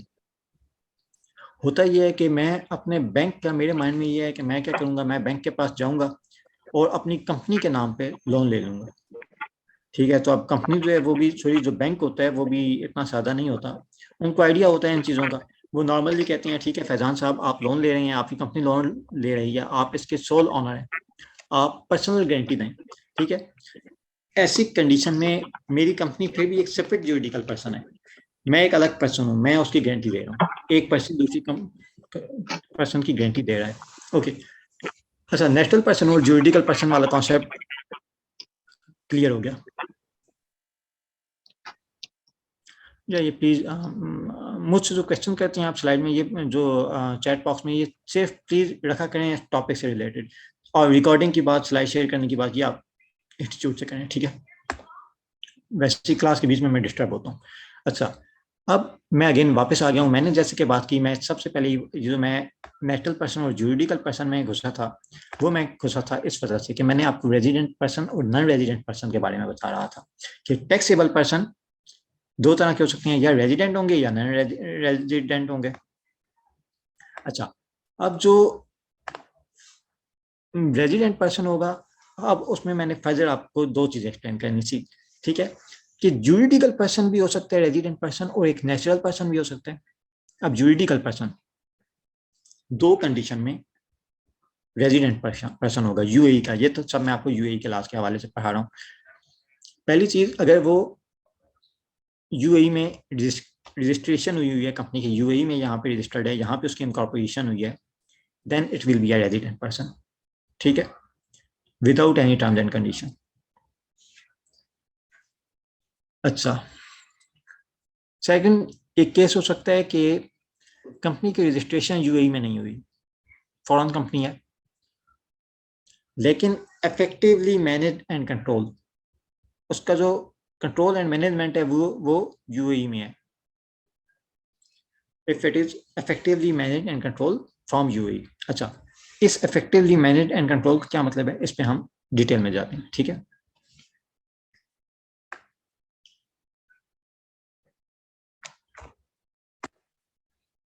अच्छा, दो कंडीशन मैंने आपको बताई। रेजिडेंट पर्सन के केस में या तो ज्यूरिडिकल पर्सन हो सकते भी रेजिडेंट हो सकते हैं, नेशनल पर्सन भी हो सकते हैं। अब मैं ज्यूरिडिकल पर्सन में आ गया हूँ। ज्यूरिडिकल पर्सन यानी कोई कंपनी की, अभी तक कंपनी की एग्जांपल ले लें, फ्री जोन कंपनी, वो डिटेल में हम बाद में जाते हैं, ठीक है। फिल वक्त आप एक कंपनी की एग्जांपल ले लें, वो सबसे कॉमन एग्जांपल है ज्यूरिडिकल पर्सन की। कंपनी दो केस में रेजिडेंट पर्सन हो सकती है, ठीक है। या तो यूएई में रजिस्टर्ड है, उसकी इनकॉर्पोरेशन यूएई में हुई है, या वो इफेक्टिवली मैनेज, उसका जो मैनेजमेंट एंड कंट्रोल है ना, वो यूएई में है। इफेक्टिवली मैनेज एंड कंट्रोल कैसे हो सकता है, यहाँ से कैसे उसकी मैनेजमेंट हो सकती है। फॉर एग्जांपल, हर कंपनी के बोर्ड ऑफ डायरेक्टर्स होते हैं जो कंपनी के डिसीजन मेकिंग अथॉरिटी रखते हैं। वो फर्ज करें यूएई में आते हैं, उनकी जहाँ पे बोर्ड ऑफ डायरेक्टर्स की मीटिंग होती है, यहाँ पे डिसीजन होते हैं। एक एग्जांपल है, ठीक है। अच्छा, इसी तरह से फर्ज करें कि बोर्ड ऑफ डायरेक्टर तो अपने अपने मुल्कों में बैठे हुए हैं, ऑनलाइन मीटअप कर लेते हैं, कोई खास पावर नहीं एक्सरसाइज करते, ठीक है। कोई एक शेयर होल्डर है जो सारा डिसीजन ले रहा है, वो यूएई में रहता है। इवन देन उसका जो मैनेजमेंट एंड कंट्रोल है वो यूएई में होगा, वो कंपनी रेजिडेंट हो जाएगी। अच्छा,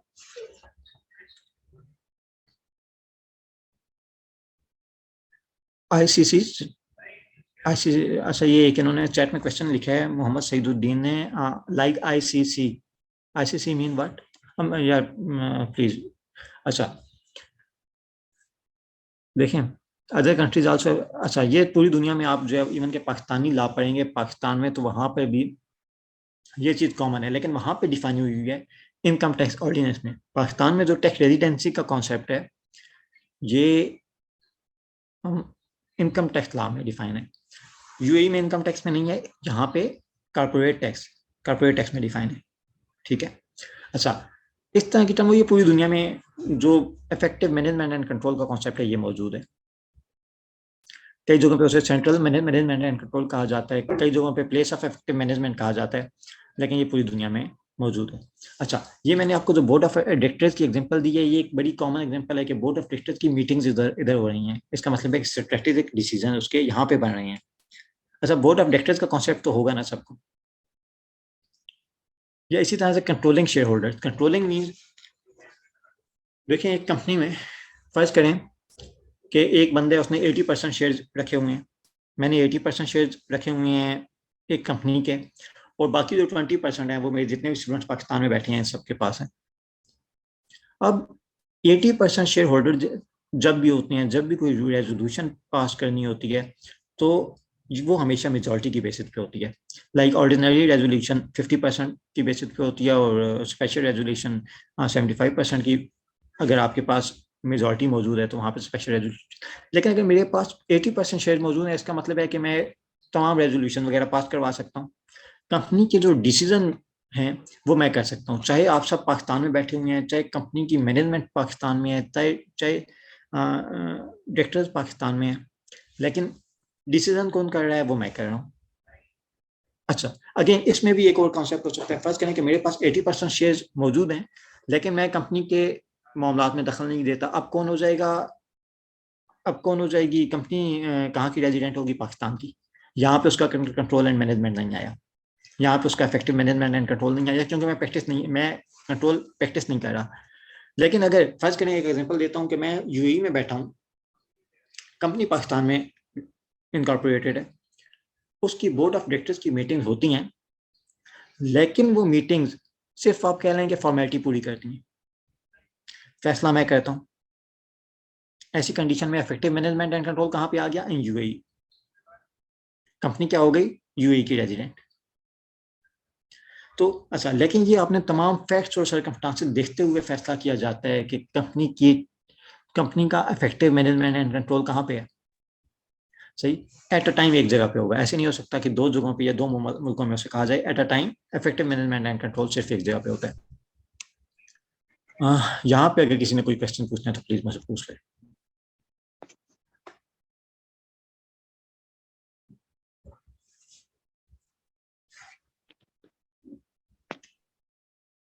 नो क्वेश्चन?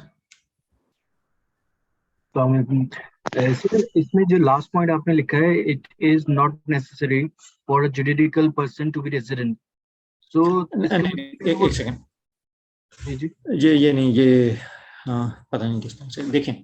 जुरिडिकल पर्सन के का इफेक्ट मैंने आपको बताया कि जुरिडिकल पर्सन दो कंडीशन में रेजिडेंट हो सकता है। कौन कौन से दो कंडीशन में हो सकता है? कौन कौन से दो कंडीशन में हो सकता है? तालिब भाई ने किसने क्वेश्चन पूछा? तालिब किसने क्वेश्चन पूछा है? जी मैं तलाल हूँ। जी कौन सी कंडीशन में एक जुरिडिकल पर्सन रेजिडेंट हो सकता है यूएई का? जब रजिस्टर्ड होगा यूएई में। जी, या इधर पहली चीज तो ये है कि इधर रजिस्टर्ड हो। अगर इधर रजिस्टर्ड है, इधर इनकॉर्पोरेटेड है ना, तब तो सेकंड क्वेश्चन ही नहीं है। ठीक है, सेकंड कंडीशन ये हो गई है कि वो फॉरेन कंपनी है, पाकिस्तान में रजिस्टर्ड है, पाकिस्तान में इनकॉर्पोरेटेड है या किसी दूसरे मुल्क में, उसका मैनेजमेंट एंड कंट्रोल इधर है। अच्छा, अब ज्यादातर एक कॉन्सेप्ट बन गया है कई लोगों का कि उन्होंने ये जो इफेक्टिव मैनेजमेंट एंड कंट्रोल है ना, उसे देखना शुरू कर दिया है कि बोर्ड ऑफ मेंबर कहाँ पर रहते हैं। एक कंपनी के इफेक्टिव मैनेजमेंट एंड कंट्रोल के लिए जरूरी नहीं है कि उसके बोर्ड मेंबर्स भी उसी मुल्क में रह रहे हैं। अगर बोर्ड मेंबर जो है ना वो यूएई के रेजिडेंट नहीं है, तब भी कंपनी यहाँ की उसका इफेक्टिव मैनेजमेंट एंड कंट्रोल यहाँ पे हो सकता है, और उसी के बेसिस पे कंपनी रेजिडेंट हो जाएगी। ये बेसिकली पॉइंट है। ओके तलाल, यानी कंपनी के इफेक्टिव मैनेजमेंट एंड कंट्रोल होने के लिए जरूरी नहीं है कि बोर्ड मेंबर्स यूएई में रह रहे हो। क्लियर? ठीक है सर, समझ गए। अच्छा, एक छोटी सी चीज, एक एक्स लिमिटेड की मैंने एक एग्जांपल बनाई। इसमें जो पहले केस मैंने आपको दिया कि is incorporated outside UAE, UAE से बाहर रजिस्टर्ड है, उसका एक मेजॉरिटी शेयर होल्डर दे दिया मैंने आपको एक्स लिमिटेड। अच्छा, जितने भी बोर्ड मेंबर हैं वो यूएई से बाहर रहते हैं। वो क्या करते हैं, बोर्ड ऑफ डायरेक्टर्स की मीटिंग भी होती है, लेकिन वो क्या करते हैं, सिर्फ मीटिंग्स करते हैं और जो डिसीजन मिस्टर ए ने लिया होता है उसी पे साइन कर देते हैं, उसे पास कर देते हैं। अब कंपनी का जो एक्स लिमिटेड है, ये इसका इफेक्टिव मैनेजमेंट एंड कंट्रोल कहाँ पे हुआ, यूएई में या outside UAE? Board of directors अगरचे आउटसाइड हैं, लेकिन जो बोर्ड ऑफ डायरेक्टर्स जो कंपनी का मैनेजमेंट एंड कंट्रोल है वो चूंकि मिस्टर ए से जुड़ा हुआ है, फैसले मिस्टर ए कर रहे हैं, लिहाजा इट इज इसका जो इफेक्टिव मैनेजमेंट एंड कंट्रोल है that is in UAE and eventually it is a resident company. Okay, अच्छा, अब रेजिडेंट पर्सन की टैक्सेबिलिटी की बात करता हूँ। जो रेजिडेंट पर्सन है, अच्छा फर्क क्या? अच्छा, अभी मैंने नॉन रेजिडेंट आपको नहीं बताया, सिर्फ रेजिडेंट पर्सन अभी तक हमने पढ़ा। जो रेजिडेंट पर्सन है, इसकी जो ये अपनी वर्ल्ड वाइड इनकम के लिए टैक्सेबल होता है। मिसाल के तौर पे आप एक एग्जांपल ले लें इसी कंपनी की, तो ये देखें एक्स लिमिटेड यूएई की रेजिडेंट हो गई। अब अगर एक्स लिमिटेड की इनकम पूरी दुनिया में जहां से मर्जी आ रही हो, उस पे 9% टैक्स एक्स लिमिटेड ने देना होगा।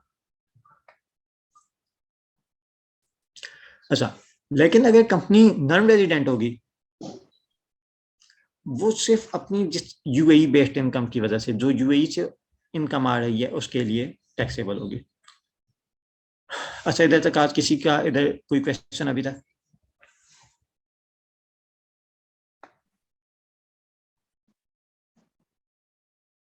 सर इसमें जो आपने बात की, मुझे करेक्ट करिएगा अगर मैं गलत हूँ। आपने कहा फिर जो शेयर होल्डर डिसीजन मेकर्स, जो शेयर होल्डर है अगर वो यूएई के अंदर रिजाइड करता है, तो इसका मतलब है इफेक्टिवली मैनेज एंड कंट्रोल की डेफिनेशन पूरी हो जाती जी नहीं, रिजाइड नहीं करता, सॉरी रिजाइड नहीं करता। सिर्फ रिजाइड करना काफी नहीं है। ओके, मैंने अगेन बताया कि इफेक्टिव मैनेजमेंट एंड कंट्रोल का कॉन्सेप्ट है ना, यहाँ पे किसी हद तक आपको अपनी जजमेंट अप्लाई करनी पड़ती है कि कंपनी वहां से बाकी मैनेज एंड कंट्रोल हो रही है या नहीं। मे भी मेजॉरिटी शेयर होल्डर यूएई में रहते हो, ठीक है, उनके पास मेजॉरिटी हो, बल्कि 100% शेयर्स उनके पास हो, लेकिन वो कंपनी के मामलात में मुदाखलत नहीं करते। वो नहीं देखते कि बीओडी डिसीजन कहाँ पे कर रही है, वो बीओडी कर रही है, BOD board of directors Pakistan में है, ठीक है। अब उसका जो मैनेजमेंट एंड कंट्रोल है वो पाकिस्तान में है, क्योंकि बीओडी कर रहे हैं। लेकिन इन द केस हम एक एग्जांपल ले लेते हैं कि मैं यूएई में बैठा हुआ हूँ, सारे डिसीजन मैं करता हूँ, ठीक है। बीओडी क्या करता है, बोर्ड ऑफ डायरेक्टर्स क्या करते हैं, वो खाली मैं जो उन्हें फैसला देता हूँ वो पढ़ के सुना देते हैं, वो उस पर साइन कर देते हैं। ऐसी कंडीशन में मैं इधर आ गया, effective management and control UAE में आ गया। क्लियर तलाल? तलाल जी जी सर, इसका मतलब वो मल्टीपल फैक्टर्स देखते हैं फिर हम, मल्टीपल फैक्टर देखते हैं, यानी डिसीजन मेकिंग भी देखते हैं, ऑन पेपर भी देखते हैं कि बोर्ड कहाँ रिजाइड हो रहा है और अकाउंटिंग कहाँ हो रही है, सपोर्ट्स कहाँ मिल रही है। तुम इस अपनी जजमेंट को इन सारी चीजों पे effective manage and control apply करते हैं। अच्छा, ये अब्दुल माल एक क्वेश्चन है कि can you repeat this concept? कौन सा कॉन्सेप्ट प्लीज मुझे ये थोड़ा क्लैरिफाई करें, चैट में ये क्वेश्चन है। Can you repeat this concept? Which concept? कौन सा लास्ट पॉइंट? ये वाला, ये वाला। मैंने क्या इसका मतलब पूरी मुझे को बताया, तो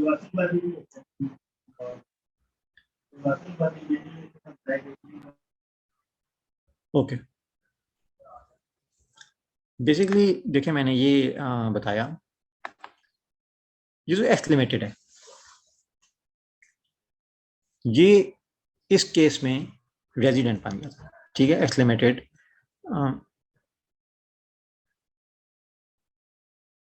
एग्जांपल ले लेते हैं एक्स लिमिटेड, ठीक है।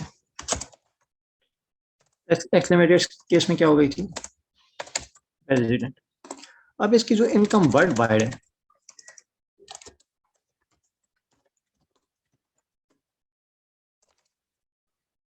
वर्ल्ड का वाइड इनकम टैक्सेबल हो जाएगी, ठीक है। अगर ये नॉन रेजिडेंट होती, इसकी सिर्फ यूएई बेस्ड इनकम जो है वो टैक्सेबल होगी।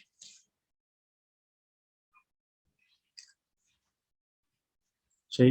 अच्छा, अब ऑब्वियसली ये कैसे कैलकुलेट होगी? जी जी प्लीज, किसका क्वेश्चन था? मैंने आपको डिस्टर्ब किया।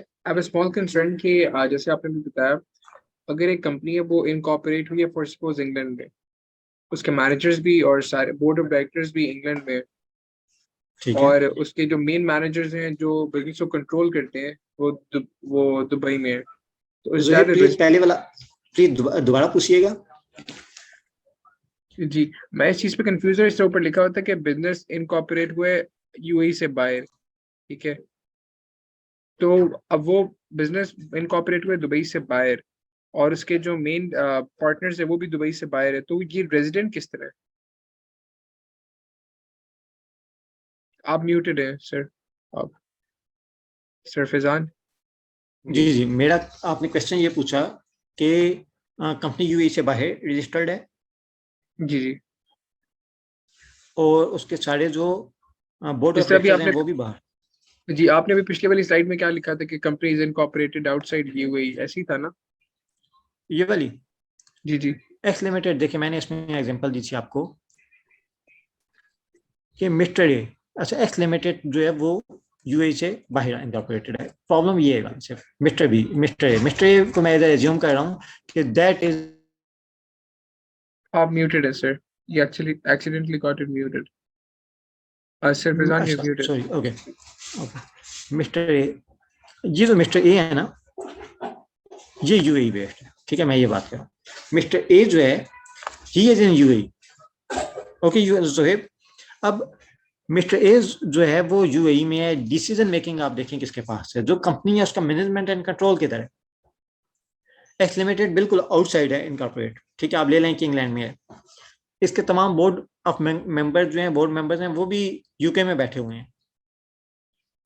लेकिन होता ही है कि जो मिस्टर ए जो यूएई में बैठा हुआ है, ये मिस्टर ए साहब क्या करते हैं कि तमाम फैसले लिख के दे देते हैं, बोर्ड ऑफ डायरेक्टर्स को सजेशन या इंस्ट्रक्शन दे देती हैं, बोर्ड मेंबर जाते हैं, पेपर पे साइन करते हैं और उठ जाते हैं। अब चूंकि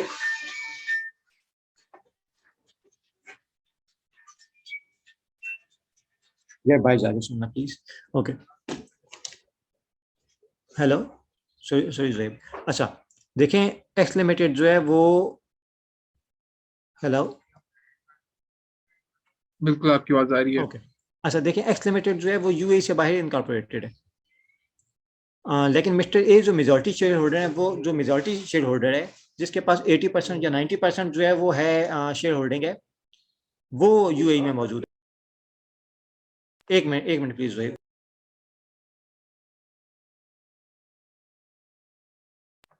ओके सॉरी। अच्छा, एक्स लिमिटेड जो है वो इनकॉर्पोरेटेड यूएई से बाहर है, मिस्टर ए जो मेजॉरिटी शेयर होल्डर है वो यूएई में बैठे हुए हैं। अब देखें, जो मिस्टर ए हैं वो अगर डिसीजन मेकिंग कर रहे हैं ना, सारे फैसले कंपनी के कर रहे हैं, कंपनी की मैनेजमेंट एंड कंट्रोल उनके पास है, तो इन दिस कंडीशन ही जो कंपनी है उसका मैनेजमेंट एंड कंट्रोल वो यूएई में आ गया। Okay ज़ेब, right sir. ओके। अच्छा, अब जो नॉन रेजिडेंट का कॉन्सेप्ट है वो मैंने अभी तक एक्सप्लेन नहीं किया। नॉन रेजिडेंट, इस पे हमें इंशाल्लाह ताला कल जो है वो डिटेल बात करेंगे कि नॉन रेजिडेंट क्या होता है, लेकिन अब मैं आ जाता हूँ इसकी टैक्सेबिलिटी पे। उसमें सर एक सवाल है मेरा। जी जी। तो आपने बताया कि जो है वो कंपनी अगर आउटसाइड ऑफ यूएई रजिस्टर्ड है, लेकिन उसका डिसीजन मेकिंग दुबई से हो रही है, यूएई से हो रही है, तो वो कंपनी जो है वो यूएई में टैक्स पे करेगी, राइट? यूएई में टैक्स रेजिडेंट होगी, ठीक है, बिल्कुल। अच्छा, मुझे बताएं कि इररिस्पेक्टिव ऑफ कि वो जो डिसीजन मेकर है वो दुबई में डिविडेंड विड्रॉल करवा रहा है या नहीं करा रहा, लाइक जो अभी पुराना, अभी इससे पहले जो एक बंदे ने क्वेश्चन किया था कि कंपनी लंदन में रजिस्टर्ड है, लंदन में ही उसके सारा बिजनेस वगैरह जो बिजनेस की एक्टिविटीज है वहीं पे हो रहा है, वहीं पे सारे प्रॉफिट वगैरह जनरेट हो रहे हैं, और जो उसका डिसीजन मेकिंग जो मेक कर रहा है वो दुबई में है, लेकिन वो दुबई में किसी भी किस्म का प्रॉफिट लेके नहीं आ रहा, वो किसी किस्म का डिविडेंड दुबई में लेके नहीं आ रहा। प्रॉफिट से कोई ताल्लुक नहीं है, कंपनी का मैनेजमेंट एंड कंट्रोल कहाँ पे है, वो यूएई में है, ठीक है। अच्छा, डेफिनेटली मैंने आपको बताया कि इसमें सब्जेक्टिविटी है, प्रोफेशनल जजमेंट अप्लाई करनी होती है। मिसाल के तौर पे फर्ज करेंगे कोई बंदा अगर सिर्फ घूमने फिरने के लिए यूएई आ जाता है, ठीक है, घूमता फिरता है, 1-2 महीने टूरिज्म पे आया, यहाँ से उसने फर्ज करेंगे कोई उसने सजेशन दे भी दिए, तो भी ऐसी कंडीशन में जो मैनेजमेंट एंड कंट्रोल है हम उसको एज्यूम नहीं करते कि यूएई में आया है। इसमें थोड़ी सी आप कह लें सब्जेक्टिविटी भी इन्वॉल्व होती है, लेकिन नॉर्मली आपने डिविडेंड नहीं देखना, प्रॉफिट नहीं देखना, शेयर होल्डिंग नहीं देखनी, आपने देखना क्या इफेक्टिव मैनेजमेंट एंड कंट्रोल। ठीक है, मतलब मैं घूमने फिरने का तो नहीं, मैं बोल रहा हूँ कि वो पर्सन जो है वो दुबई में ही रहता है, ऑल्दो किसी भी वीजा पे, लाइक वो किसी कहीं पे जॉब कर रहा है, कोई उसका अपनी और कोई दूसरी कंपनी है जिसका उस कंपनी से कोई ताल्लुक नहीं है, वो उस कंपनी के वीजा इवन पे देन रेजिडेंट अगर है। देखें बेशक, फॉर एग्जांपल मैं आपको बताऊं, कंपनी आप ले लें एक कंपनी जो है वो यूके में रजिस्टर्ड है, उसके शेयर होल्डर किसी और के पास है, लेकिन डिसीजन मेकिंग मैं कह रहा हूँ किसी भी ठीक है, कैपेसिटी में, ठीक ठीक है, है, जहां से वो कंपनी कंट्रोल हो रही है या मैनेज हो रही है ना, वहां पे उसका वो जगह जो है वो उसकी बनेगी place of effective management and control, और वहीं की वो रेजिडेंट हो जाएगी। ठीक है सर, ठीक है। अच्छा, अब मैं इस पे बात करने लगा हूँ थोड़ा सा रेजिडेंसी के हवाले से, कि ये जो दो चीजें हैं कि अगर इनकॉर्पोरेशन यूएई में हुई है तब भी वो रेजिडेंट होगी, और effective management and control UAE में है तब भी वो यूएई की रेजिडेंट होगी। ये वाले जो कॉन्सेप्ट हैं ये ऑलमोस्ट पूरी दुनिया में सेम एज इट इज है। मिसाल के तौर पे पाकिस्तान में अगर कोई कंपनी इनकॉर्पोरेटेड है, पाकिस्तानी लॉज के मुताबिक क्या होगी वो,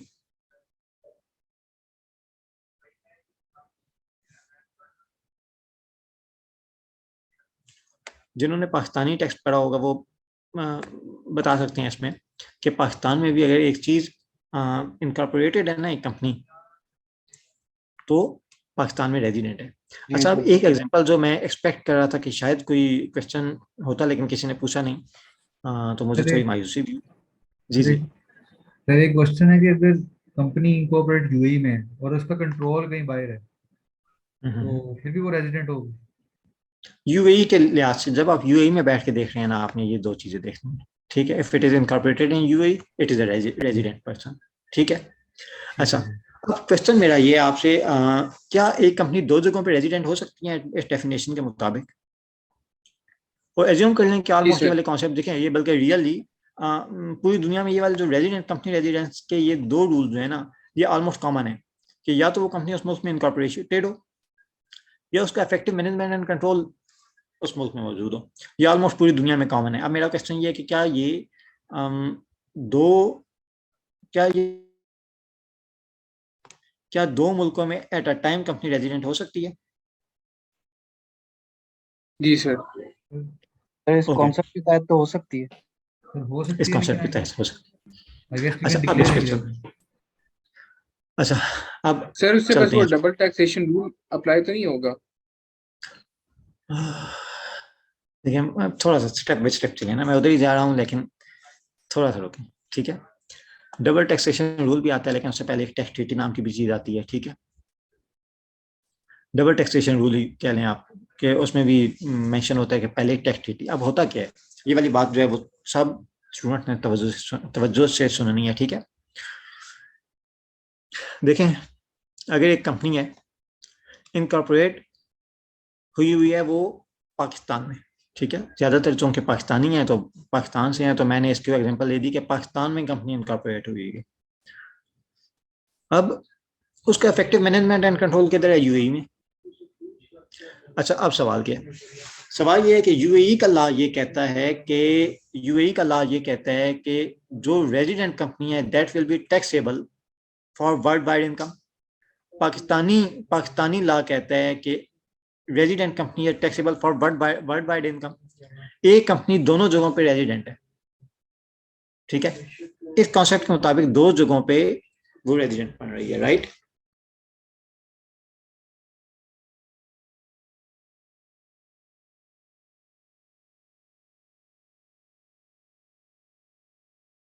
आप म्यूटेड है।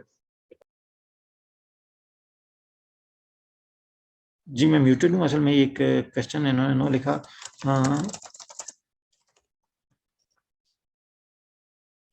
देखें, अच्छा इसके मुताबिक दो जगहों पे रेजिडेंट हो गई। उसकी वजह ये हुई कि पाकिस्तान में तो इसलिए रेजिडेंट हो गई कि वो वहां पे इनकॉर्पोरेटेड थी, ठीक है? यूएई में इसलिए रेजिडेंट हो गई कि उसका कंट्रोल एंड मैनेजमेंट इधर था। अच्छा, अब सवाल ये है कि कंपनी पाकिस्तान में है, पाकिस्तानी गवर्नमेंट उसे कह रही है कि आप वर्ल्ड वाइड इनकम पे टैक्स दें। यूएई में भी वो कंपनी रेजिडेंट है, यूएई की गवर्नमेंट उसे कह रही है आप वर्ल्ड वाइड इनकम पे टैक्स दें। तो क्या डबल टैक्सेशन नहीं हो रही? नहीं इस सर, डबल डबल टैक्सेशन से कैसे? टैक्सेशन तो हो रही है, क्योंकि वो जाहिर सी बात है, इस रेजिडेंट जहाँ की होगी वो कहेगी कि जहाँ अच्छा, रजिस्टर्ड होगी वहाँ की अथॉरिटी कहेगी हमें टैक्स दें, और जहाँ ठीक है। इफेक्टिव अब मैनेजमेंट कंट्रोल हो रहा अच्छा, होगा वहाँ की अथॉरिटी कहेगी हमें दें। अच्छा अब ऐसी कंडीशन में चंद चीजें होती हैं। एक तो टैक्स ट्रीटी, सबसे पहली चीज होती है टैक्स ट्रीटी है कि नहीं है। दोनों ममालिक के दरमियान में ना एक ट्रीटी साइन हुई होती है, ट्रीटी एग्रीमेंट साइन हुआ होता है। वो ये रूल डिफाइन करते हैं कि ऐसी कंडीशन में क्या किया जाएगा। अच्छा, जो टैक्स ट्रीटी होती है it is even powerful than tax law. यानी अगर आपके इस कॉर्पोरेट टैक्स में, यूएई कॉर्पोरेट टैक्स में एक चीज मेंशन है कि इस कंपनी ने से कनाडा से आपकी इनकम आ रही है उस पर टैक्स देना है, लेकिन टैक्स ट्रीटी के एज पर कैनेडियन इनकम पे टैक्स नहीं देना, बल्कि वो कैनेडियन गवर्नमेंट को मिलेगा। तो which will prevail? Tax treaty. Tax treaty जो है ये आपके टैक्स लॉ से भी पावरफुल होती है। हालांकि टैक्स लॉ एक बड़ी पावरफुल चीज़ है। आप पाकिस्तानी इनकम टैक्स ऑर्डिनेंस को देखें, आपको पता चलेगा पाकिस्तान का सबसे पावरफुल लॉ है। अगर इनकम टैक्स ऑर्डिनेंस में एक बात लिखी हुई है पाकिस्तान में, जबकि किसी दूसरे ऑर्डिनेंस में एक अपोजिट बात लिखी हुई है, तो income tax ordinance will prevail. लेकिन टैक्स ट्रीटी एक वाही चीज़ है जो इवन प्रिवेल करती है जब कॉन्फ्लिक्ट आ जाता है टैक्स लॉ से, तो टैक्स ट्रीटी विल प्रिवेल। तो यहाँ पर भी ऐसी कंडीशन में जो टैक्स ट्रीटी होती है वो आपकी मदद करेगी। इसके बाद एक चीज़ आ जाती है हमारे पास फॉरेन टैक्स क्रेडिट। उस पर हम बाद में आएंगे, फॉरेन टैक्स क्रेडिट आपको कैसे मिलते हैं। ओके, अब जितने भी क्वेश्चन एंड आंसर हैं नॉन रेजिडेंट वगैरह हम इंशाल्लाह ताला कल पढ़ेंगे। नॉन रेजिडेंट में हम कल पढ़ेंगे, और इंशाल्लाह ताला जो ये टैक्स लॉ है, टैक्स स्कोप ऑफ टैक्स है ऑन नॉन रेजिडेंट पर्सन, इसको भी इंशाल्लाह ताला हम कल पढ़ेंगे कि रेजिडेंट पर्सन पे कैसे लगता है और नॉन रेजिडेंट पर्सन पे कैसे लगता है। जो भी क्वेश्चन है प्लीज अब वो पूछें मुझसे।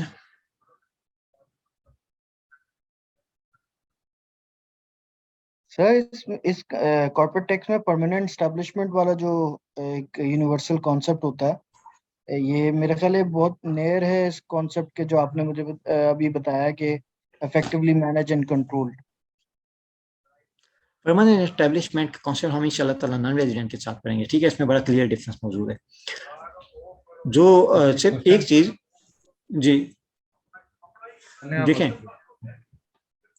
जो बेसिकली ऐसे होता है कि अगर कोई ऐसा पर्सन मौजूद है यूएई में मौजूद है, जो तमाम चीज़ें ये नॉन रेजिडेंट पर्सन के साथ बता दूंगा। अभी अगर मैं बताऊंगा ना थोड़ी उसमें कंफ्यूजन पैदा हो जाएगी, लेकिन बड़ा बड़ा क्लियर डिफरेंस है परमानेंट एस्टेब्लिशमेंट वाले कॉन्सेप्ट में और ये जो इफेक्टिव मैनेजमेंट एंड कंट्रोल है इसमें। सर मेरा एक क्वेश्चन था, मैं बोल रहा हूँ।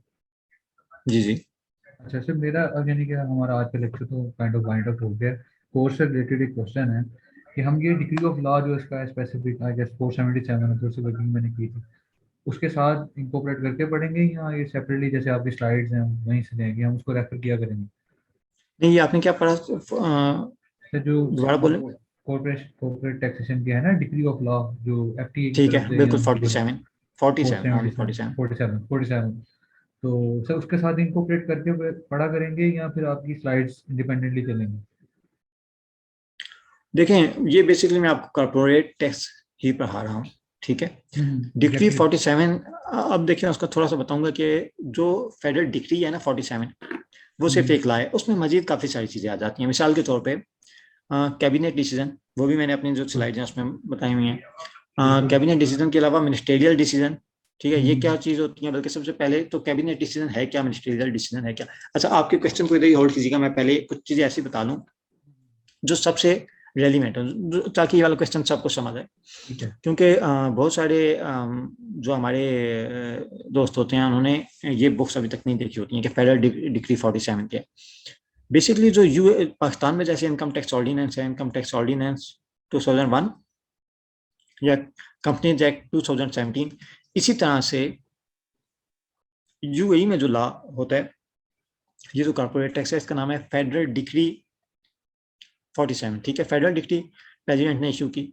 अच्छा, इसी तरह से जो लॉज इशू होते हैं, यूएई के लॉज कैसे बनते हैं, लॉ कैसे इशू होते हैं, इसमें एक तो यहाँ पे कैबिनेट, फेडरल कैबिनेट मौजूद है, ठीक है।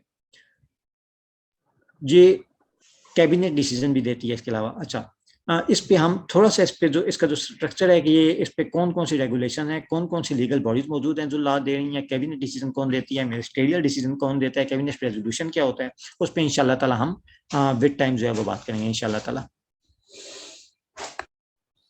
ठीक है सर। सर इसके अलावा ये था कि जैसे आपको पता है ये सिटी रिलेटिवली न्यू का, ये है ही न्यू, जून 2023 में आया है। तो जैसे हम ये कोर्स कर रहे हैं, इसके अलावा कोई हमें जैसे कोई आप planning to move to UAE, तो इसके अलावा कुछ है रिसोर्सेज जिनको यूज करना चाहिए? देखें, अहमद तालिब कितने क्वेश्चन पूछे? अहमद ने ना, आई थिंक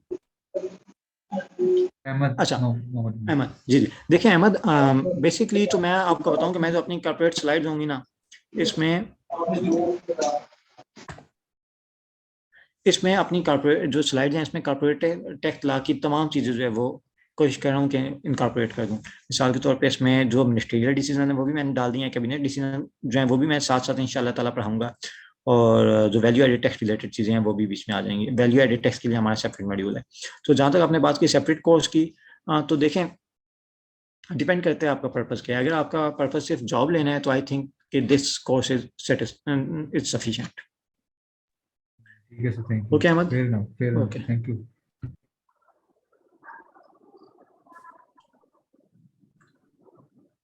तलाल, ये जो टेक्स्ट लात की आपने बात की कि ग्रुप पे, इसमें इंशाल्लाह ताला जो है वो मैं अपने लेक्चर में उन चीज़ों को एक्सप्लेन करूंगा कि लॉज कौन कौन से हैं, कैसे बनते हैं, ठीक है।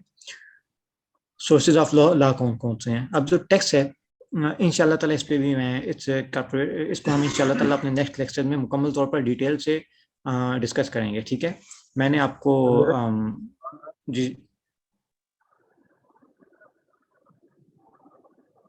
अच्छा, ये क्वेश्चन है कि जो चैट में आया है Mahmood Hasan, does all trade licence in UAE need registration for corporate tax.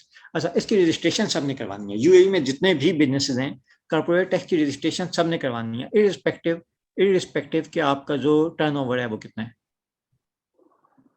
तो सर मेरा एक सवाल था, ऐसे बात कर रहा हूँ जी। अच्छा, फॉर एग्जांपल अगर बोर्ड इंग्लैंड के अंदर है और सीईओ यूएई के अंदर है, आपने बताया था कि अगर सीईओ के जो डिसीजन आता है उसके अंदर अगर चेंज नहीं होता, ठीक है, तो इट्स ओके। अगर सीईओ के डिसीजंस के अंदर कुछ चेंजेस आती है बोर्ड की साइड से, ज्यादा नहीं आती, कुछ उसके अंदर चेंज आता है, तो इसकी ट्रीटमेंट क्या होगी? देखें, ये आप थोड़े से ग्रे एरिया की तरफ मूव कर रहे हैं, इसलिए मैंने बताया कि जो इफेक्टिव मैनेजमेंट एंड कंट्रोल का कॉन्सेप्ट है ना, ये कुछ हद तक जजमेंटल भी है, ठीक है, क्योंकि इफेक्टिव मैनेजमेंट कंट्रोल हमेशा एक जगह पे हो सकता है सिर्फ, ठीक है, मल्टीपल जगहों पे काउंट नहीं किया जाता उसे। ये वर्ल्ड वाइड ऐसे या ग्लोबली ऐसे ही होता है। तो ये बेसिकली आपको थोड़ी सी जजमेंट भी देनी होगी, लेकिन ये है कि अगर बोर्ड ऑफ डायरेक्टर्स का डिसीजन फाइनल है या ऑलमोस्ट फाइनल है तो फिर बीओडी ही की जगह। ज्यादातर ऐसे ही होता है कि बीओडी की जहाँ पे मीटिंग्स हो रही होती हैं, जहाँ पे बोर्ड ऑफ डायरेक्टर्स फैसला कर रहे होते हैं, ज्यादातर केसेस में वही वाली जगह इफेक्टिव मैनेजमेंट एंड कंट्रोल होती है। तो इस साइड के अंदर थोड़ा सा ग्रे एरिया है, ब्लैक एंड व्हाइट नहीं है, तो लोग नहीं, देखें, जजमेंटल चीज़ है, लेकिन बेसिकली इतना ज़्यादा नहीं है। मैं आपको बताऊं, ज़्यादातर ये है कि बोर्ड ऑफ डायरेक्टर्स जहाँ पे आप बैठे हैं, ठीक है, 90 केसेस में तो यही चीज़ है कि बोर्ड ऑफ डायरेक्टर्स आपके डिसीजन ले रहे होते हैं। उसकी रीज़न ये है कि देखें, जो मेन शेयर होल्डर है ना, उसने अपॉइंट किया होता है बीओडी को, और बीओडी ज़्यादातर जो है वो शेयर होल्डर वही मैनेजमेंट में भी इन्वॉल्व हो जाते हैं।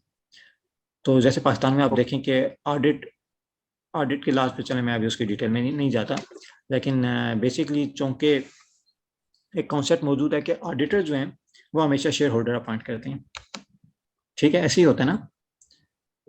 लेकिन जो कंपनी के डायरेक्टर्स हैं वो भी कौन अपॉइंट करते हैं? शेयर होल्डर, ठीक है। अब एज अ रिजल्ट क्या होता है कि ऑडिटर भी चूंकि शेयर होल्डर के नुमाइंदे हैं, और जो डायरेक्टर हैं उनकी क्या हालत होती है, वो एक तरह से डायरेक्टली शेयर होल्डर ही के बंदे होते हैं, शेयर होल्डर ही ने इन्वॉल्व हुए होते हैं, जो मेजॉरिटी शेयर होल्डर होते हैं या उनके क्लोज रिलेटिव बीच में मौजूद होते हैं। तो जो ऑडिटर है उसकी हैसियत कई जगहों पे इतनी ज़्यादा नहीं रहती, क्योंकि डायरेक्टर नुमाइंदा है शेयर होल्डर का। तो इसी तरह से जो कुछ बातें जो हैं वो ऐसी होती हैं जो थोड़ी सी कॉम्प्लेक्स हो जाती हैं, जिन बच्चों का भी ऑडिट के कॉन्सेप्ट का ना हो, मे बी उसमें इसको ना समझ सकें, कंफ्यूज हो जाएं। ठीक है sir, thank you so much. ठीक है, तो लेकिन ज़्यादातर मैं आपको बताऊं जहाँ पे शेयर होल्डर तो। अच्छा, एनी अदर क्वेश्चन? अच्छा, ये तो मैं बता सकूँ, like they have annual turnover about less than. अच्छा, अगर किसी के पास किसी का टर्नओवर 375,000 से कम भी है ना, तो रजिस्टर उसने भी होना है कॉर्पोरेट टैक्स के लिए।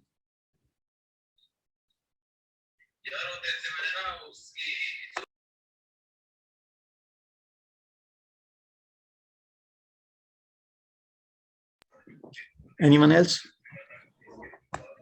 नेचुरल पर्सन जो है जी, मतलब एक नेचुरल पर्सन है, वो भी मतलब टैक्सेबल होगा?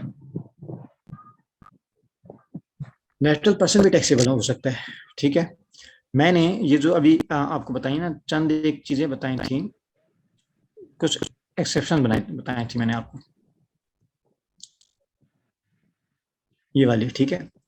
नेचुरल पर्सन के लिए 375,000 का टर्नओवर नहीं है, उसकी रजिस्ट्रेशन के लिए 1 मिलियन का टर्नओवर है। अगर उसका अच्छा, यहाँ पे रेवेन्यू है, टैक्सेबल इनकम का जिक्र नहीं हुआ। ये जो नेचुरल पर्सन है, इसकी रजिस्ट्रेशन जो है वो होती है on the basis of turnover. अगर उसका जो रेवेन्यू है उस पर, अगर उसका रेवेन्यू 1 मिलियन दिरहम से ऊपर है तो तब ये लायबल टू बी रजिस्टर्ड, ठीक है। लेकिन ये वाली चीज हम आगे डिटेल में पढ़ेंगे इंशाल्लाह ताला। इसमें भी कुछ एक्सेप्शन मौजूद है। मिसाल के तौर पर कोई बंदा सैलरी से सिर्फ इनकम ले रहा है तो he is not liable to registered, ठीक है।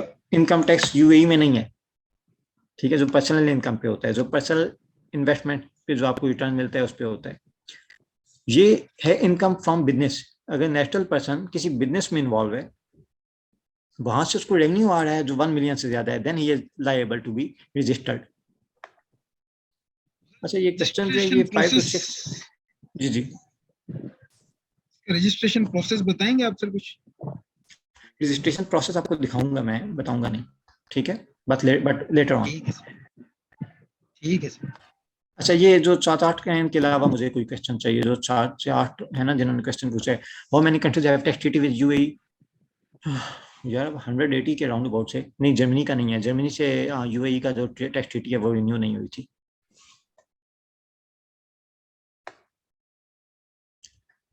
अच्छा,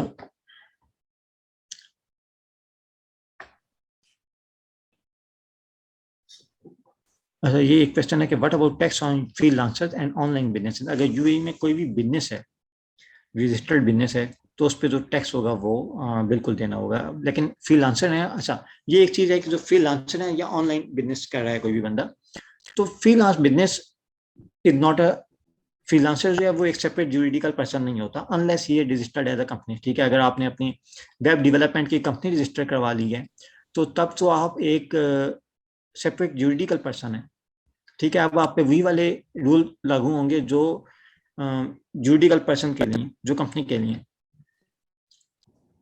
लेकिन अगर आप इंडिविजुअल कैपेसिटी में, पर्सनल कैपेसिटी में वेब डेवलपमेंट की सर्विसेज देते हैं लाइसेंस लेके, तो that is an income from business. उसके लिए फिर ये वाला रूल लगेगा, नेशनल पर्सन वाला, कि आपका रेवेन्यू 1 मिलियन दिरहम से ज्यादा है, 1 मिलियन दिरहम से ज्यादा है, तो then you are liable to be registered.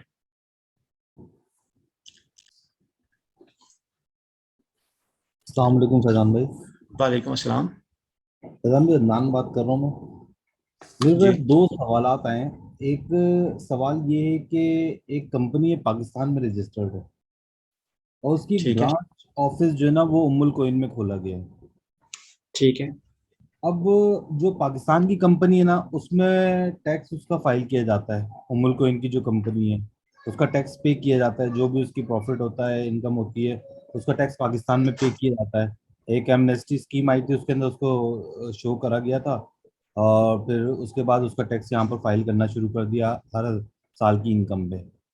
अब जब ये कारपोरेट टैक्स इन्होंने मुतारफ करा दिया है तो अब हमें ये टैक्स वहां पर पे करना पड़ेगा, कारपोरेट वहाँ उमुल कोइन अथॉरिटी के पास। अच्छा, इस सब पे मैं सिंपली बता दूं कि जो ब्रांच है ना, जो किसी भी कंपनी की ब्रांच रजिस्टर्ड है, अगर वो यूएई में एज अ कंपनी रजिस्टर्ड है तो देन इट्स सेपरेट थिंग, फिर तो वो यहाँ पे रजिस्टर्ड होगी। लेकिन अगर वो एज अ ब्रांच है तो वो सिर्फ एक्सटेंशन समझी जाएगी, एक्सटेंशन समझी जाएगी ऑफ पाकिस्तानी रेजिडेंट कंपनी। अच्छा ठीक है मैंने, अदनान? जी जी बिल्कुल सही है सर।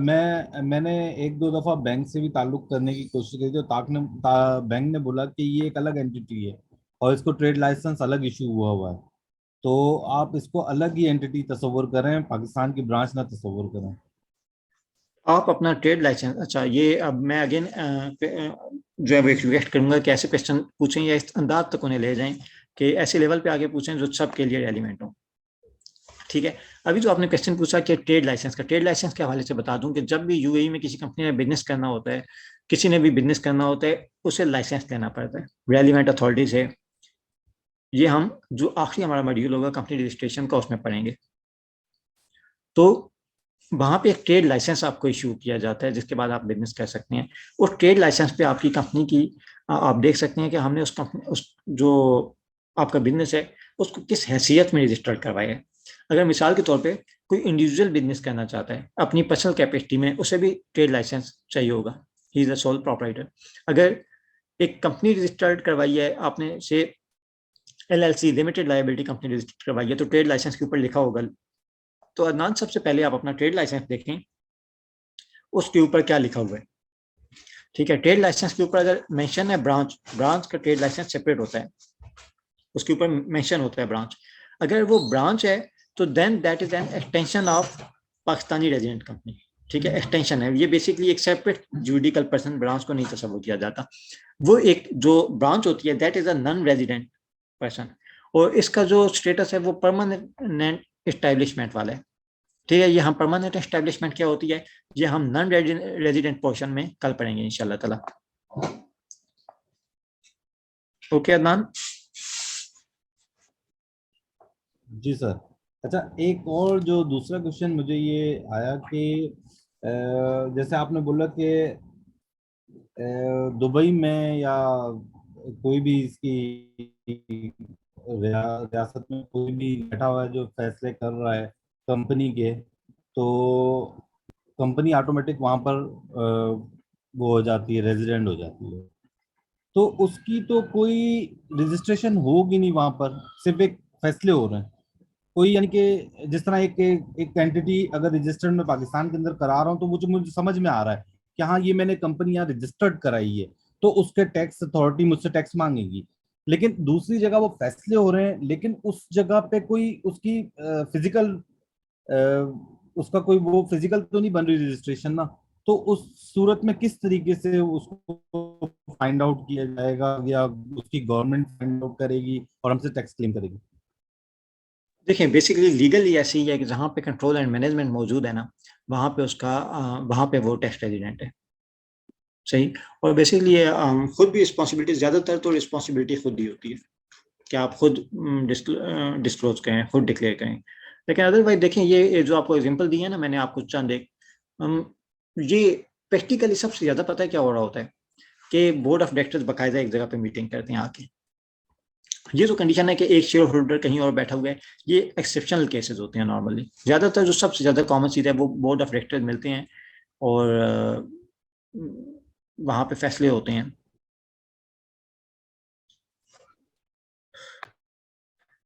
ऐसे केस में भी उसको रेजिडेंट बना के आपने डिक्लेयर करना होता है। बेशक आपके पास जो कंपनी है वो किसी और मुल्क में है, यहाँ पे उसका कोई ट्रेड लाइसेंस नहीं है, लेकिन आपने उसकी FTA में रजिस्ट्रेशन करवानी होती है और उस पर टैक्स देना होता है। यानी कि हमें खुद रजिस्टर करानी पड़ेगी? जी जी जी, रजिस्टर करवानी पड़ेगी। वरना वो तो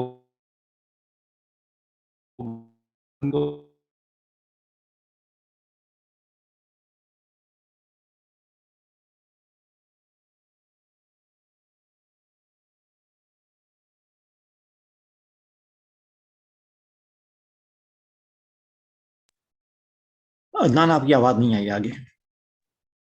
अच्छा, कोई और क्वेश्चन है तो प्लीज पूछें ताकि हम इसको अब बाइंड अप करें। इरफान भी मेरा एक क्वेश्चन है, जी काइंड ऑफ क्वेश्चन कह लेंगे, रिक्वेस्ट है कि हम काइंडली इसको ऐसे रख सकते हैं एज एनी कोई भी हम लेक्चर ले रहे हैं तो काइंडली हम टॉपिक के साथ स्टिक रह सकते हैं इनिशियली, और बाद में आप एंड पे सेशन रखें, उसमें आप पहले टॉपिक से रिलेटेड क्वेश्चन कर लें और बाद में किसी भी हमारे भाई के टैक्स प्रैक्टिशनर्स हैं जो भी जो एडवांस लेवल के क्वेश्चन पूछे जाते हैं एंड पे आपसे करने जरूर करें, ताकि हम एक तरह हमारी जो कंटिन्यूटी है ना वो ना रुके। क्या कहते हैं? देखें एक तो चीज़ ये है कि क्वेश्चन ये खुद होता है कि आप अपना जो क्वेश्चन है वो रेलिवेंट करें, और ज़रूरी नहीं है कंसल्टेंट हो। बाज़ औक़ात कई क्वेश्चन आ रहे होते हैं ज़हन में। मिसाल के तौर पे ये क्वेश्चन मेरा दिल था कि कोई पूछता कि अगर कंपनी जो है वो एट अ टाइम पाकिस्तान में रजिस्टर्ड है और उसकी 2 जगहों पे अगर वो रेजिडेंट हो गई है तो उसकी टैक्स ट्रीटमेंट क्या होगी। ठीक है, तो ये एक, बेशक मैंने उसको नहीं पढ़ाया नहीं है, बाकायदा एक्सप्लेन नहीं किया, लेकिन एक क्वेश्चन एक लॉजिकल जहन में आता है।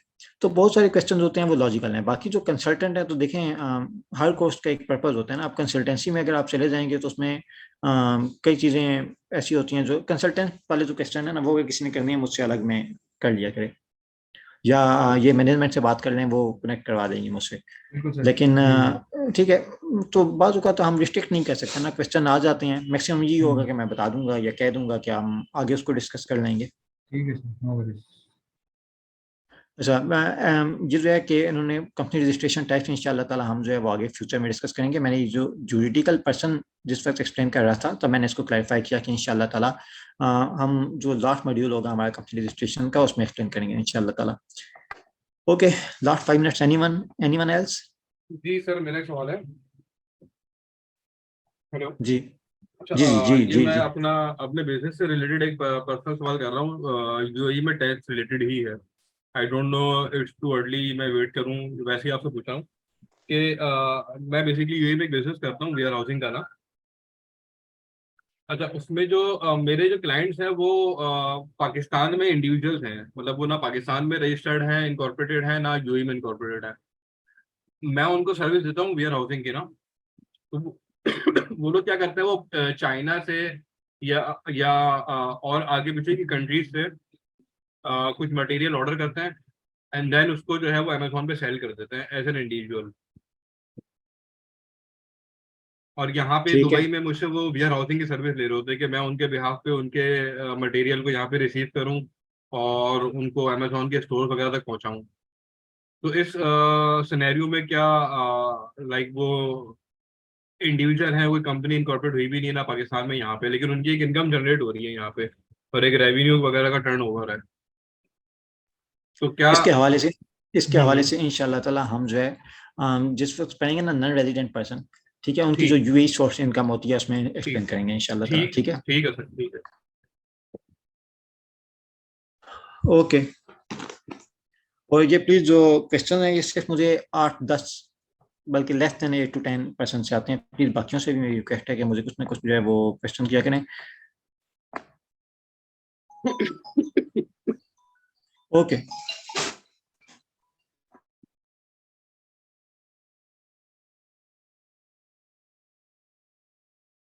ओके, आज के लिए इतना ही इंशाल्लाह ताला।